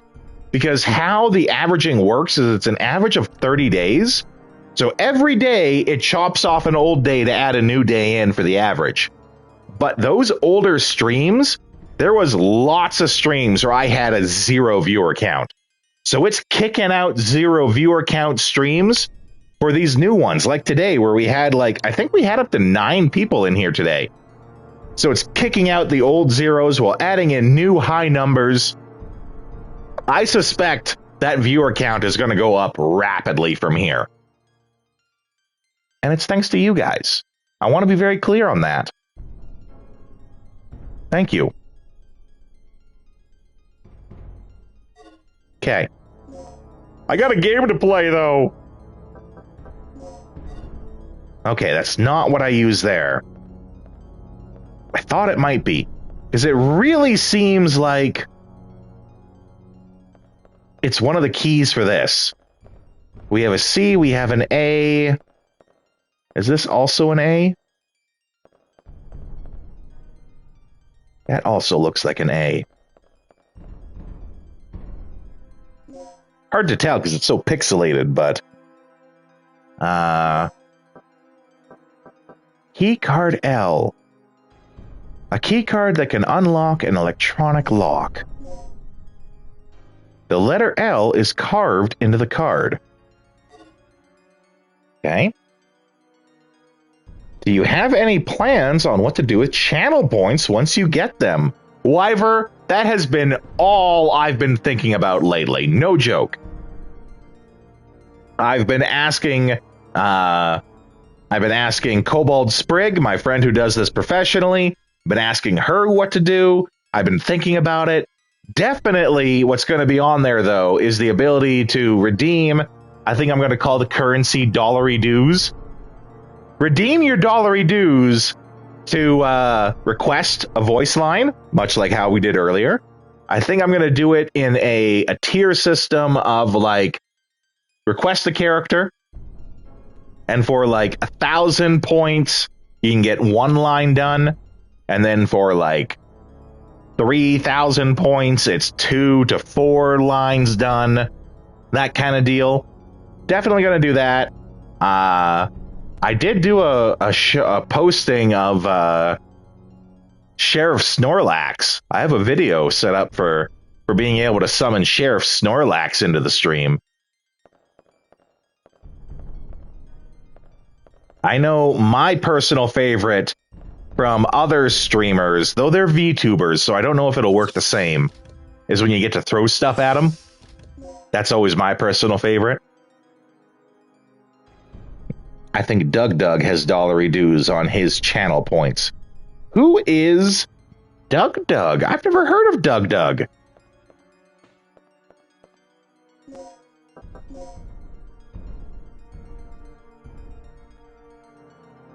Oh, right. I can't get to that door down there because the gate's in the way.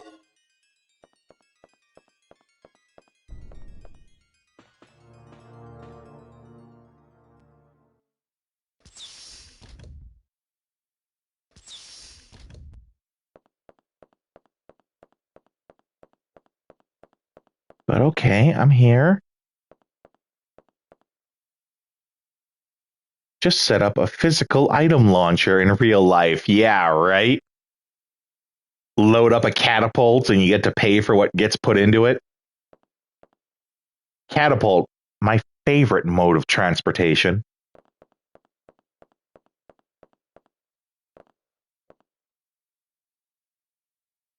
I don't have to operate this right now.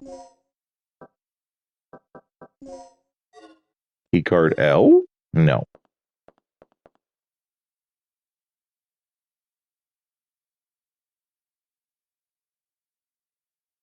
Power is not turned on. Okay.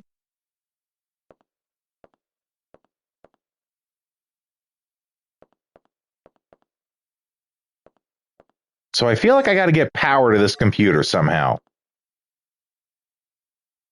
Yes, I will save my progress.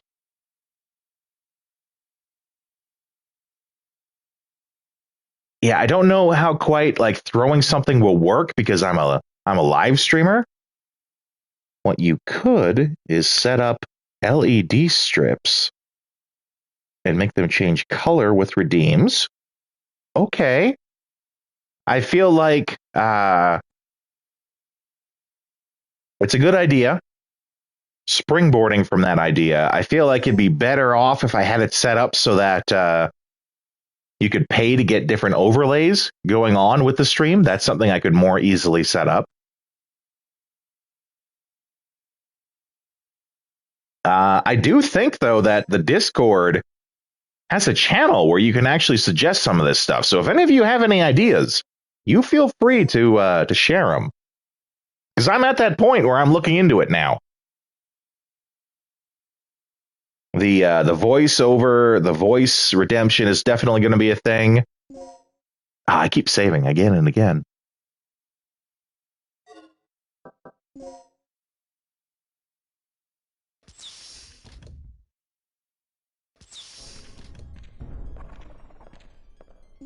Okay. I'm on this side of it, but that's okay. This is the double dinosaur hallway, but they're on the other side of the laser. They should be Over there, yeah, okay. Oh no! Can't realize you have fish sticks!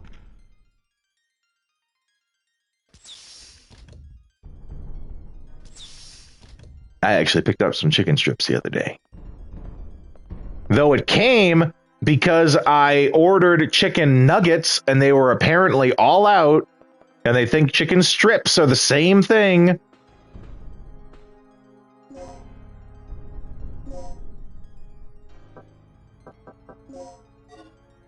Damn! I really thought that was going to be it. Controls the condition of the experiment room remotely. Something is shown on the display.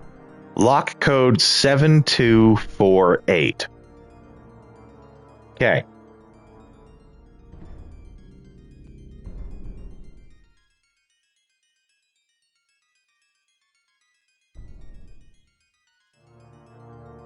I could do a redemption where you ask a specific game design question and I answer it to the best of my ability.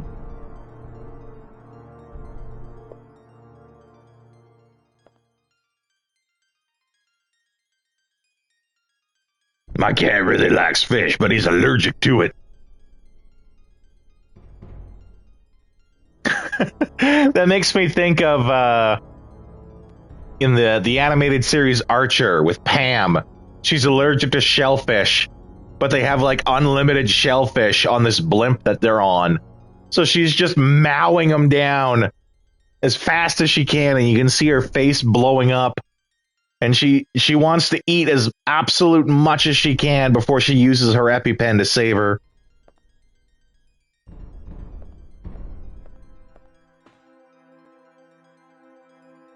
Door is locked, but there doesn't seem to be any place to set a key.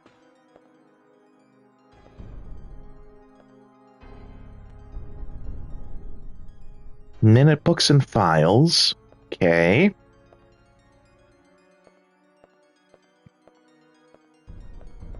What's with this?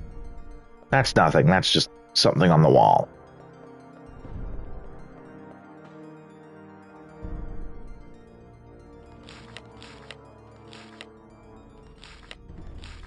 Yeah, this was finding out about what the doctor's been up to.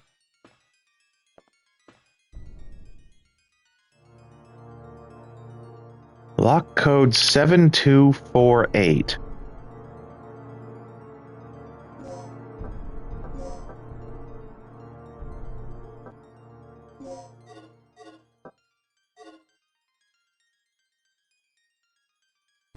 Okay.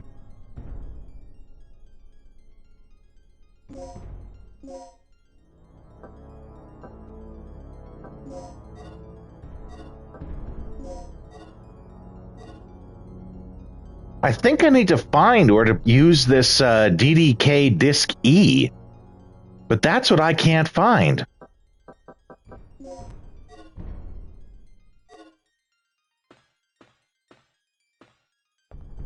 I thought initially that this 7248 was like, it's going to be the key to open the door from the other side. You need to get the passcode here so that you could open it on the other side when you're in the gas chamber.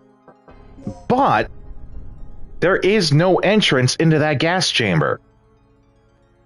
So whatever it is I need to do, it has to happen outside of the chamber. There is the computer room that's around the corner. It's got to be that I do something there and it opens it here.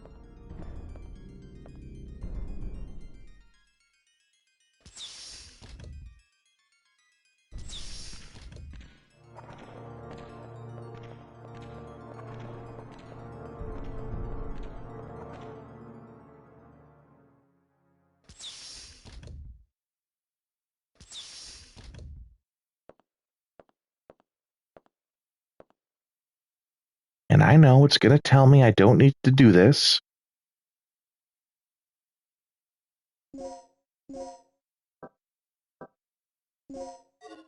But I'm using all the things.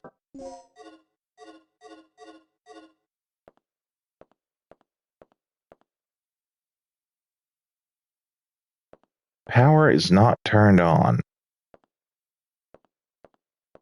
This looks like I put like a power cell into it or something. Put in a power cell and then rewire the thing.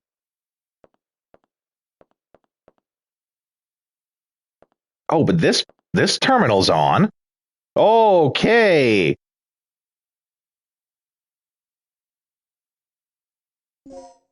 Now we're getting somewhere. The code was 7428.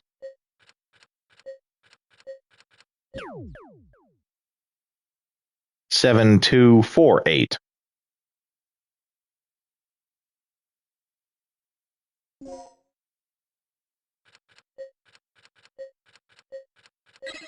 There we go. I like that sound effect. Okay. The gas has been released in the other room. This could be disastrous, though. Gas could be poisonous, and it slowly, like, kills you while you're in there. That is totally a classic Capcom move. So we're going to save. I hope your cat's going to be okay, Wyver.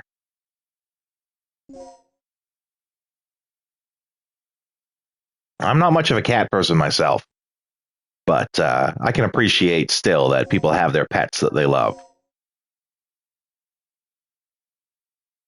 I come from a family of hunters, so we always grew up with dogs.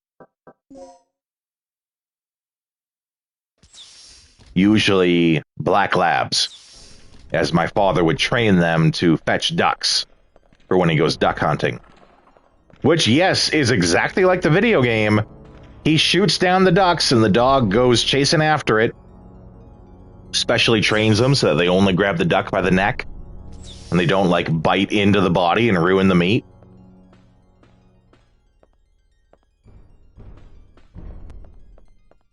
Okay.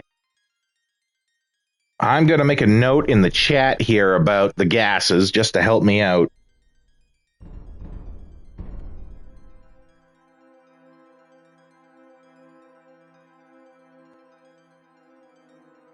He acknowledged the fact he's not getting any. Good.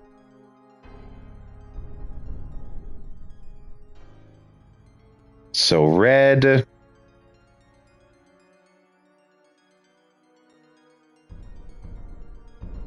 Red beats green.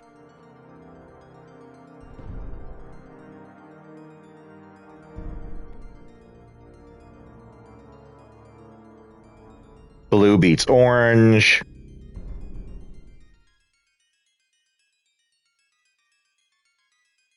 And then orange beats purple.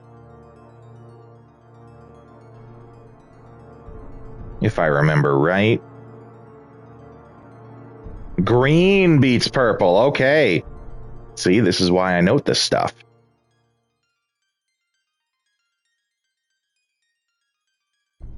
Green beats purple.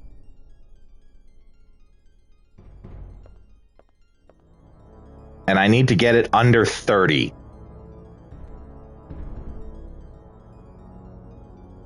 I think that's the first note they make in the thing. Adding another gas to one with a poison level under 30 may neutralize the gas. Oh, Ari, you missed so much. We're having lots of fun. Lots of people are here. That's my note for me. You guys can ignore that in the chat. We had a raid come in. We had new people come in and new followers from the raid. Ari, you always miss so much, man. Which is a shame because I know you love the channel. You love the channel. And you always miss everything that happens. That's why when you were actually here for a raid, I had to make a special clip just for it. Just to commemorate it.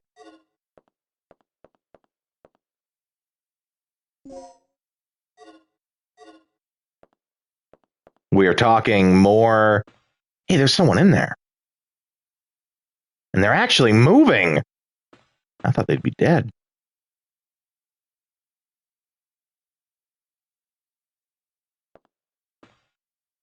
Okay. We got a whole thing here.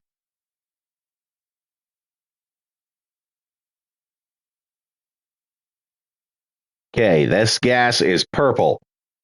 Purple is beat by green.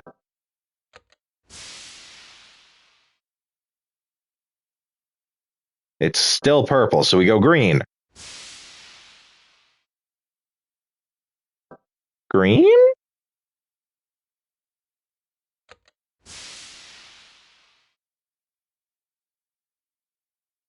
Hmm.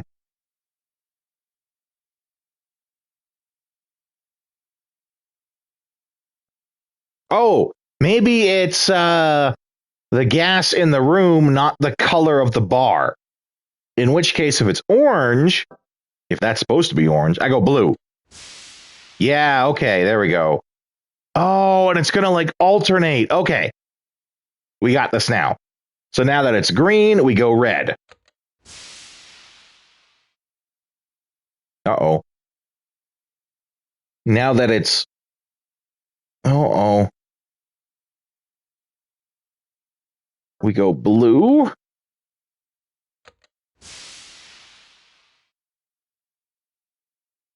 Now that it's blue,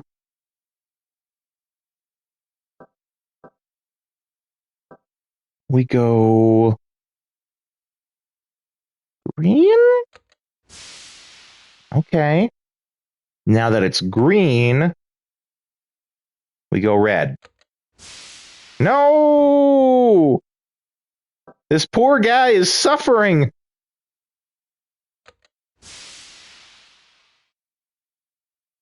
Now that it's orange, we go blue.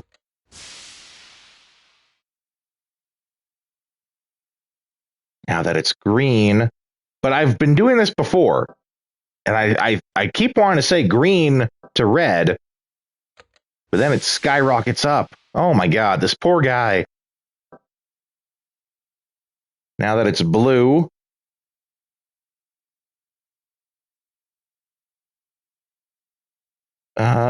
green? Ah, I don't want it to be a torture mini game. Oh, okay. Whew, okay, that was a good one. I'm not trying to do a torture mini game. I'm trying to save them, but I'm really bad at it. Oh, okay. I think I just did it. Usually when it's a torture mini game, you're on the other end of the glass.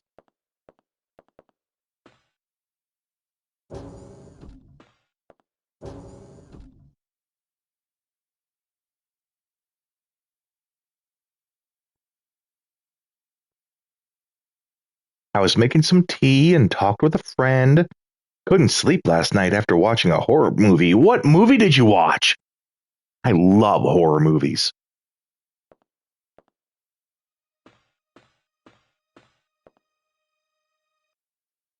This saving was one step away from a war crime. Oh my god. You're right. And I would have felt awful. Because that's one of the worst ways to go.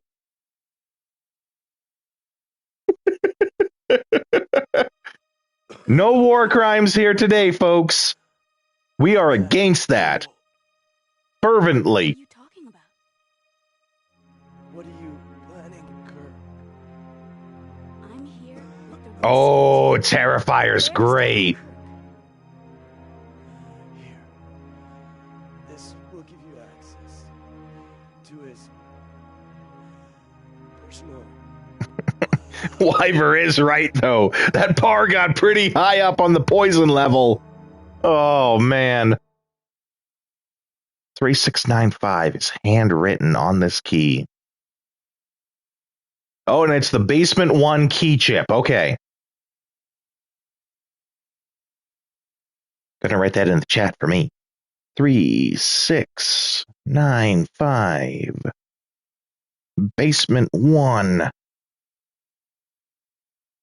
That reminds me, have you played Spec Ops The Line? Wyver, you know I've played Spec Ops The Line. You don't actually know that because I've never stated that before, but of course I've played Spec Ops The Line. Fantastic game.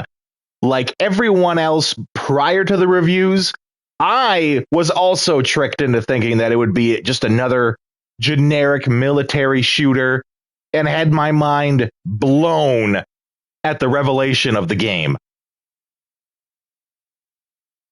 And going back and like deep diving on it, and like the parts in the game where to get to an area you have to fall down into a tunnel, like fall down into a hole, but then somehow you fall down more and more holes to represent like you diving into your own darkness and your psyche. Oh, it's a whole thing. Yes, I have played Spec Ops The Line. And I love that I played it at the best time, and that is before and going into it blind, before knowing all the stuff that it does for you, to you, about you, through you. I played it in the best way. It's fantastic.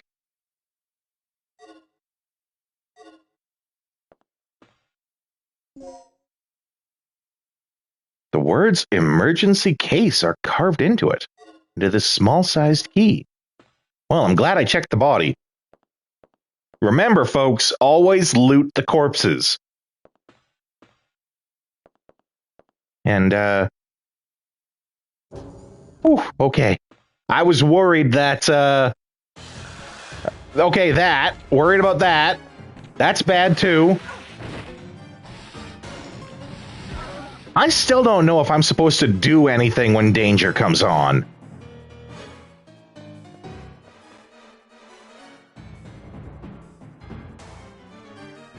Oh, boy. I'm left with a choice here, chat.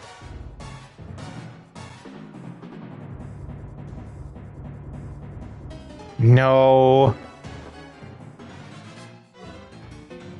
No. It's just so wrong. But I'm gonna shoot it. Like... Okay, what is less cruel? To kill it now?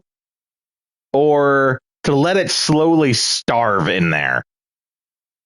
This is on the assumption that it doesn't somehow sneak out and I just shoot it in the face later. Oh, boy. Moral quandaries.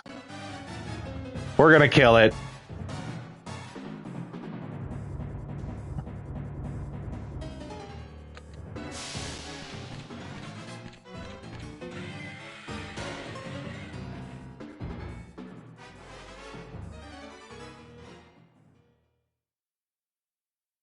What's really scary, actually, is 85 was enough to kill the dinosaur, who probably has a tougher resilience than the human.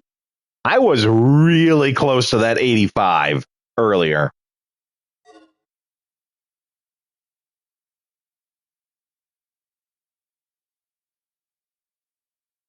Let's see, what counters red? Let's get the gas out of there. Blue?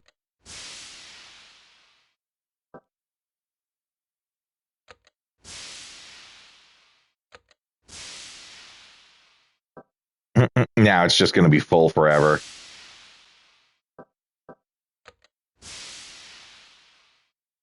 Well, now it's super dead.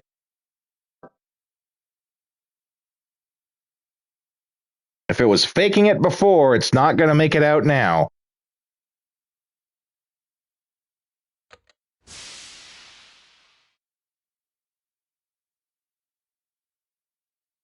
Orange is counteracted by blue.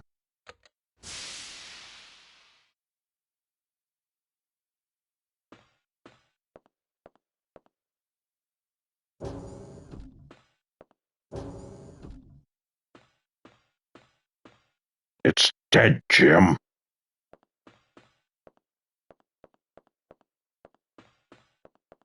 Let me be clear, I did not enjoy that.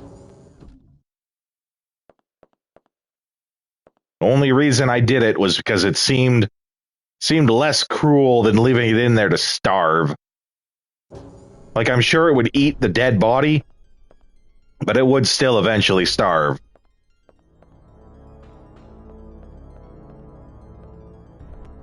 She was turning her head to look at something.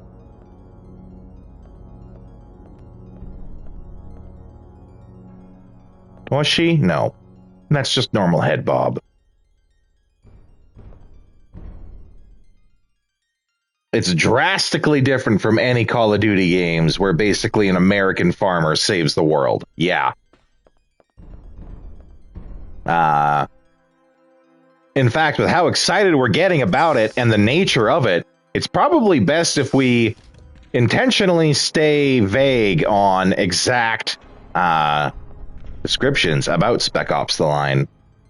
Does gassing dinosaurs fall under Geneva Convention? I don't think Geneva Convention covers what happens to animals, but PETA's going to be on my ass. If PETA ever sees me stream, they're going to be all over my ass. But Ari earlier was saying they were watching Terrifier.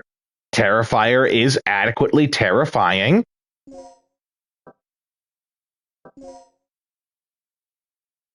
I'm in basement 1 now. That's the computer room there. I'm in the computer room now. I go around. I'm thinking maybe this key opens up the gate that was shut earlier.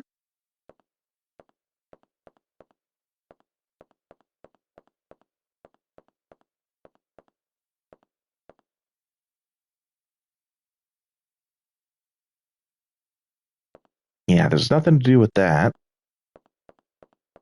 We're going to go over here. We are going to save, just in case we die, so we never have to go through that horrifying experience again.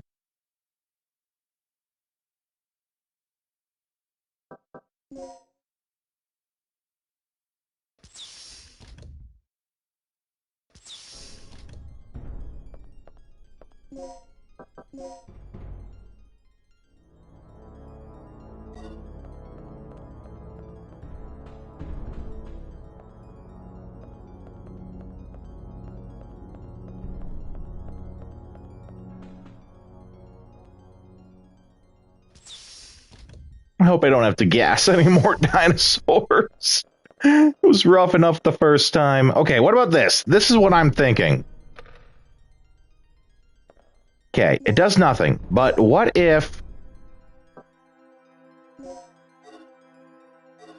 Okay.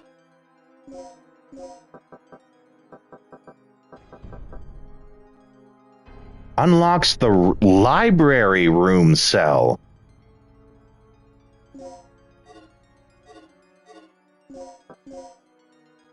Unlocks the library room cell. Where the hell's the library room? Is the library room the one to the north?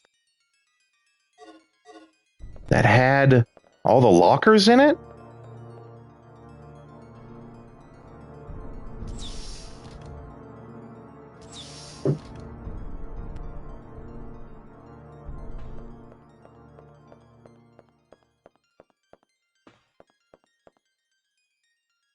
Is that... Oh, this is the library room. Okay.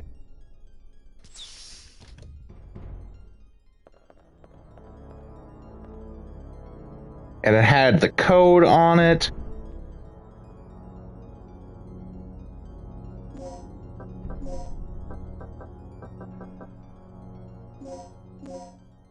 Here we go. I wonder if Capcom will ever do a remake of this franchise. I'm almost certain they will. In fact, if anyone here is interested in video game statistics, and you want statistics that you know aren't doctored by anyone, changed, put in favor of certain things, I'll get to that in just 1 second, Ari. The best statistics that'll be accurate because they come straight from the fans. Check the Capcom Super Poll, I think it's called. Or if you just do a Google of like Capcom survey results, it'll come up. And it's a huge, like 100 different questions about Capcom games. The purpose, of course, on Capcom's part was to figure out, you know, what games do fans want remakes of, who's their favorite character. So they benefit in that regard, in that they're getting some good data of how to please their fans. But a super important statistic that's on there is when they actually ask what percentage of their gamers are male, female, or other. And then they have that also based on region. This is actually a super, super important statistic because there's another statistic out there that is horribly, wildly inaccurate, but people think it's true because it comes from a quote-unquote official source. That statistic being that apparently 50% of all gamers these days are women. Now, let me be clear before I elaborate. Female gamers, awesome. Women who play video games, awesome. I think they should be enjoyed by everyone. The unfortunate truth, though, is that they are a minority in the gaming space. And this poll, this survey statistic, the way they came up with that number, that I think they say 51, so like there's more women who play games than men these days. The way they come up with that statistic is literally, if you have ever played any video game for any amount of time at any point in your life, you are a gamer. That includes people who one time tried Pac-Man at the arcade back in like 1970. If you put 1 quarter into Pac-Man, you are now a gamer. And for the purpose of that statistic, you are a gamer. And that is not a good way to do your statistics. There needs to be a certain qualifier in there so that you are relevant to what is happening today. Just because you put a quarter into Pac-Man or you played Tetris once in your life does not mean that you are part of the space and discussion today. So when we look at this Capcom Super Poll, and it actually says that the amount of female gamers out there is actually something more like 20 or 15%, that is accurate. That is the fans identifying themselves, which is fine. If you want to self-identify as a gamer, fine. We will include you in with everyone else. And I said that wrong, actually. I shouldn't say fine, as if, oh, we'll deal with it. No. If you want to self-identify as a gamer, super. You will be in the same crowd as everyone else. But even if we have that qualifier for it, that drastically lowers the number to it being more like 20 or 15% of the gamers out there are women. Which means that all of these companies that are chasing that 50% statistic, they're chasing it, and they're chasing it to not appeal to the most amount of people. It also means that women in the gaming space are not equally represented simply because the numbers aren't there. So there can be a lot of harm that comes from that too. Now, I'm going to get to you in 1 second. I promised Ari. Ari says, every time my friend invited me to watch Terrifier 2 and 3, she said, it's going to be the last one, final part. And every time you fell for it. Horror franchises only die when people stop seeing the movies. That's why we have Halloween 23. But more to our current topic. Wyver says, most women I know only play either Sims or Genshin. But to be frank, nowadays there is much more female gamers than there used to be. Absolutely. 100% agree. There are more gamers now, more female gamers now than there ever was, and that's awesome. Video games should be enjoyed by everyone. If your dog can play a video game, he should be playing the video game. Everyone should enjoy them. Let's not gatekeep people out just because they're different, right? In the same regard, that's also why I personally don't like the term gamer, like Gaymer, not because I have anything against gay people. To be honest, I've been treated nicer by gay people than I have by any straight woman. They're awesome. But because when you separate that, you're excluding yourself from everyone else.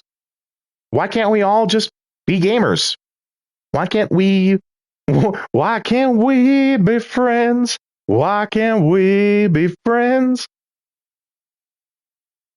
If you want a real statistic, though, that is super helpful, comes from good sources, that's a different category.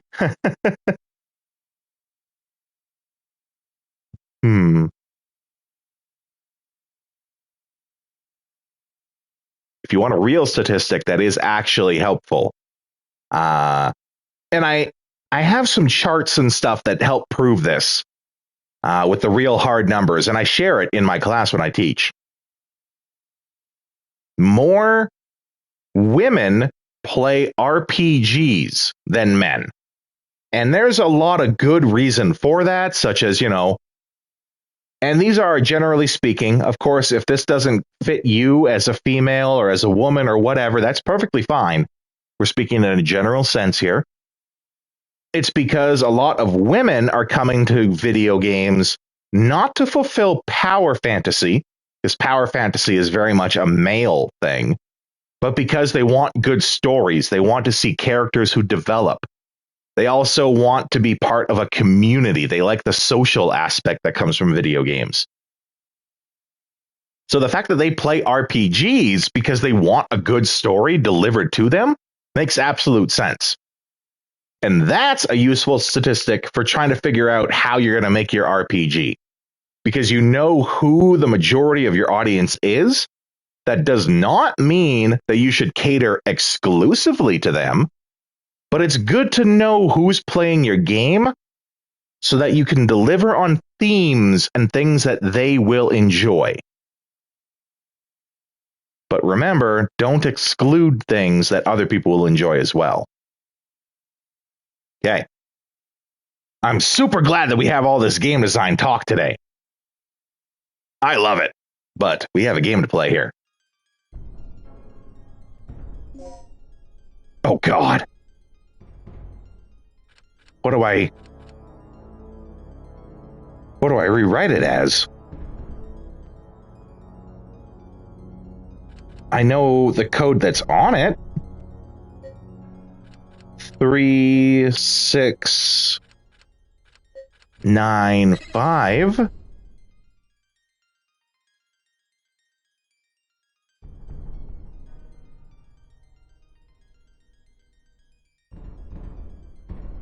Okay.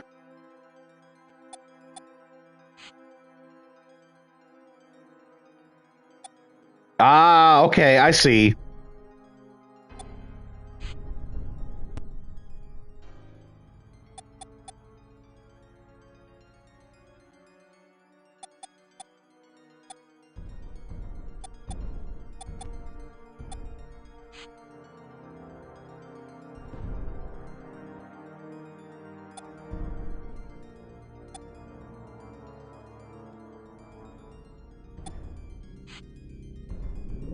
Yeah, there we go.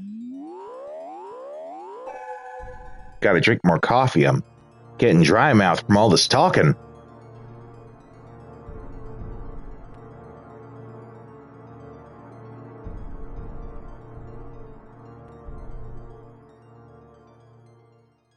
Oh, okay. What's in this locker?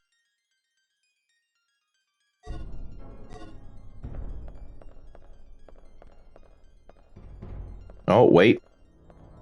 What's in that one? Here we go. What treasures await us? Oh, okay. I gotta use the item.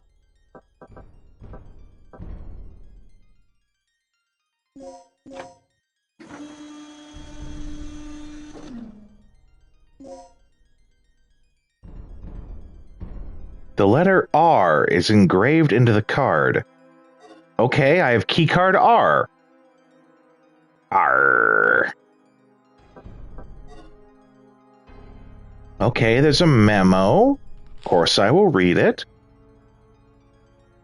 Dear Paul, I finally found the clue. This is the keycard that you need to enter the secret lab. Okay, that voice doesn't work. I'm done. The only chance to enter it is during tonight's experiment. Obtain the other keycard without hesitation. That might be the keycard that I cheesed out and looked for the code online. Yeah, in the Chief's room. I heard the secret codes for the written safe are written on the panel keys. Now, if we find out where the laboratory is, everything will be solved.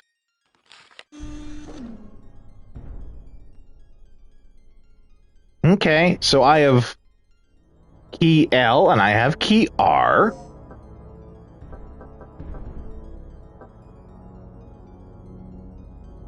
And I have the input for doors E.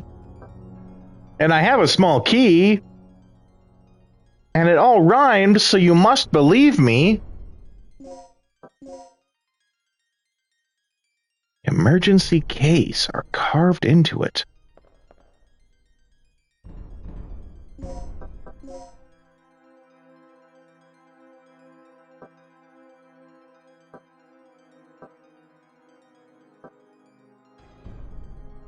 I have all these keys and no idea what I do with them. Oh, man.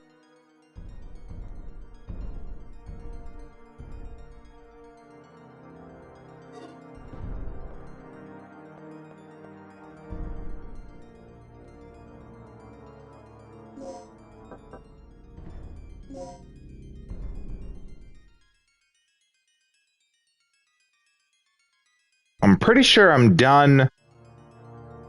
Unless it's something in the computer room. It could be something in the computer room.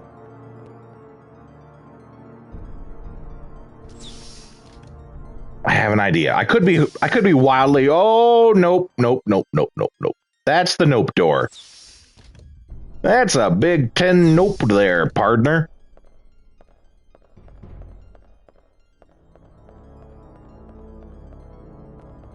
I have an idea for the computer room. It could be wildly wrong. It could be absolutely nothing.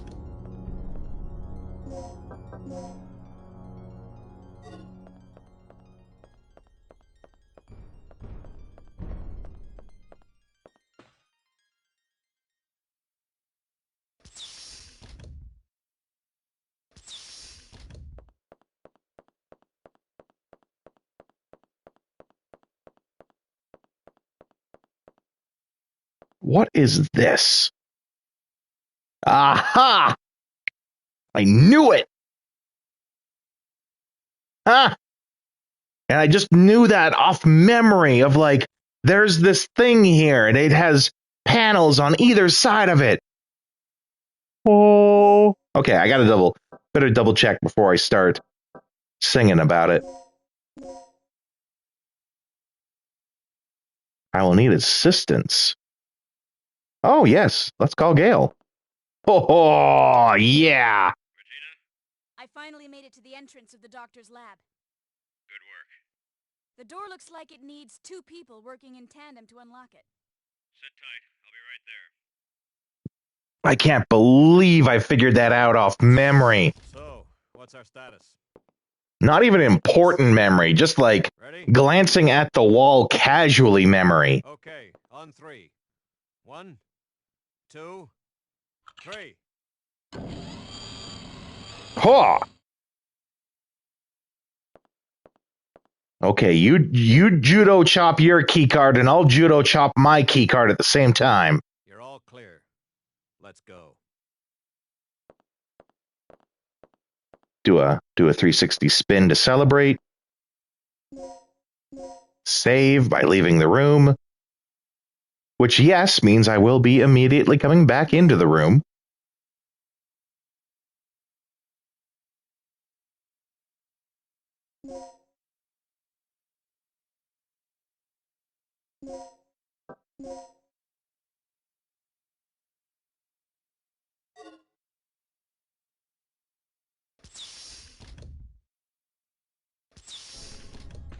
Immediate 180. Because that's the double dino hallway. We're on the safe side of that double dino hallway, but still. You never know, they might be clever girls in there.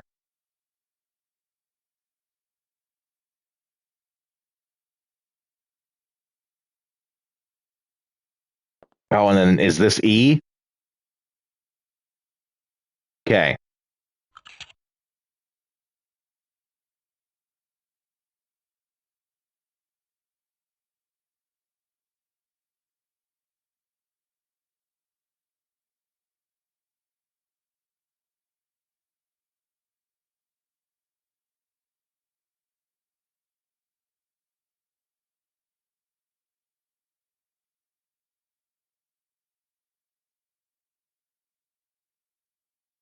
I'm kind of just figuring it out by looking at it.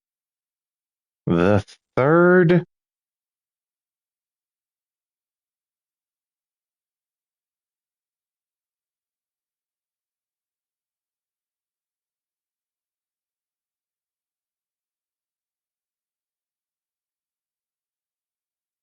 Here we go. It'll be easier if I have a visual here. A, B, C, D, E, F, G, H, I.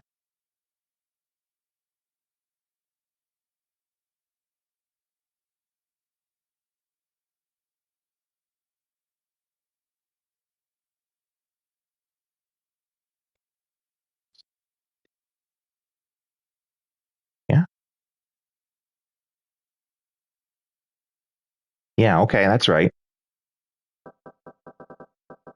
So the password then is...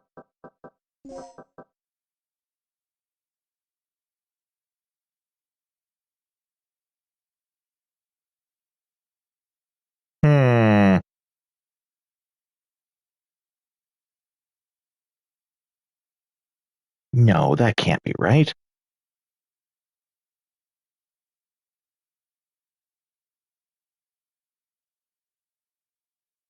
Because that would be TH.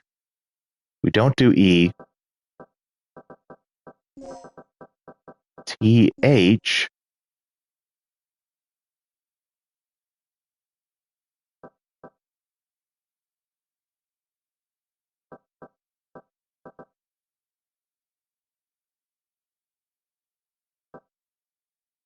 Hmm. No I.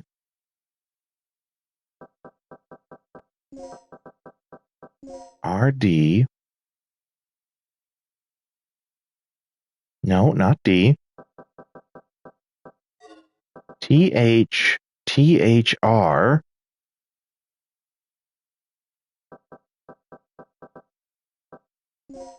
F.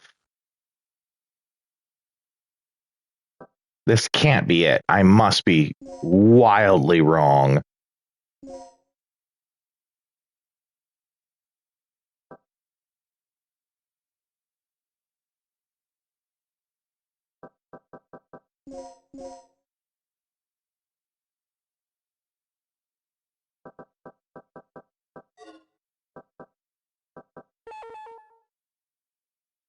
Okay. A, B, C, D, E. F works. A, B, C, D, E, F, G, H, I. Okay. So that part I got right. But there was a thing that was like, if there are numbers in the key, that means you don't. Numbers in the key don't. That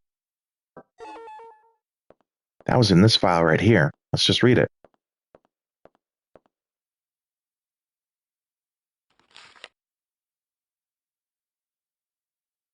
Need to be aware of the following information. Number-based key decoding, part 2. In a case where numbers are written instead of letters in the key field, the numbers could indicate the rows to be deleted.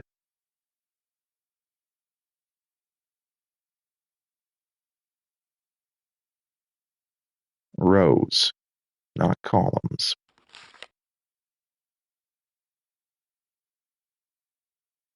You should delete from the second row of the code. Okay. Let's try this again then. That thought refreshed in our minds.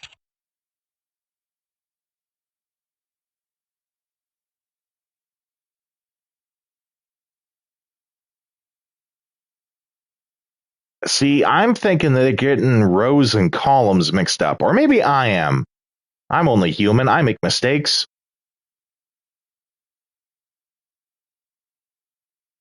In which case, is the code then? Because that's a row. Horizontal is a row. Vertical is a column. And they're saying get rid of things on that row.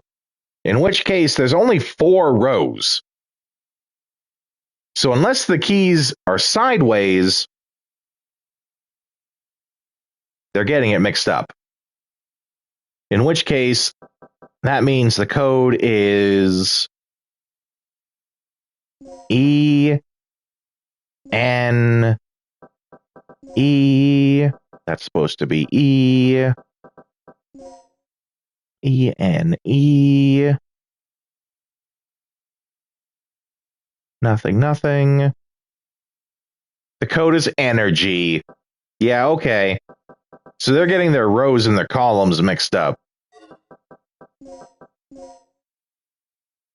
Not energy. And error guys. The code is error guys. Shout out to anyone in the chat who is familiar with the game Error Guys. If you do, you get 2 cool points from me.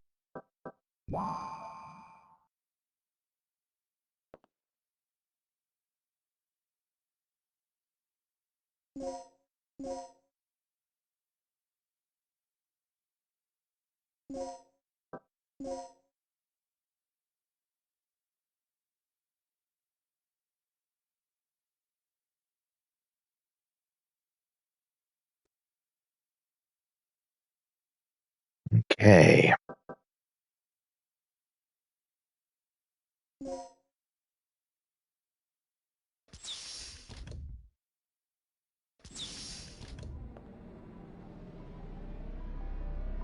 What the hell?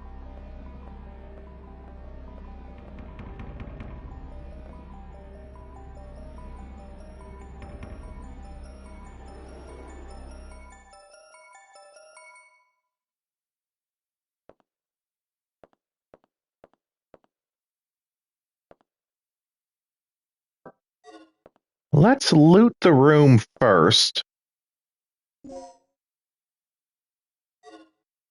just in case something's going to jump out at me as soon as I read the important book or something.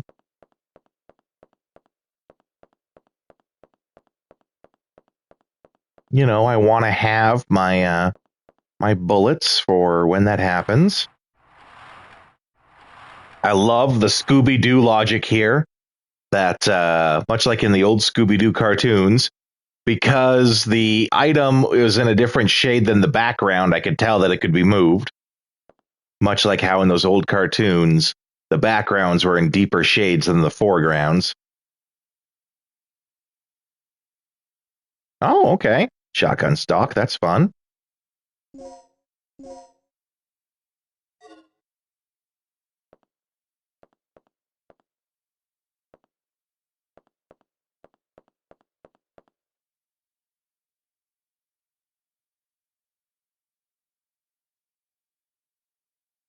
Okay. Unfortunately, we're coming to the end of our stream time here. So what I'm going to do, I'm going to go into the computer room. Oh, I expected. This operation is taking way too long already. Warning. The Oh, now what? has been activated. Emergency lockdown in progress. What? What's going on? Oh, Kirk must have tripped off the security system. That fool. Okay. It saved just before I came into there. So I think that's where we're going to pick it up again on the next stream. And by that, of course, I mean tomorrow. We're going back to doing more Shadow Hearts Covenant. So it will be Thursday that we are back in Dinosaur Land. It's been a fantastic stream having you guys here. We're going to move off into a raid. Initiate. Yeah, right. Rodeo wants to end the stream. Initiate lockdown. No one goes anywhere. Great having you here, Wyver. So, I'm going to look for someone for us to raid. We are going into raid mode, folks.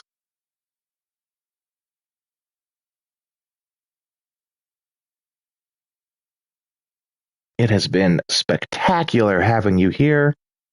I'm looking for someone for us to raid. So I'm going to end my end of the stream. I'm going to stop my end of the stream to say it proper. It's been fantastic having you guys. I look forward to seeing you again. I'm going to find someone for us to raid, but I will be leaving at this point. Stick around for the raid, please. And I look forward to seeing you guys next time.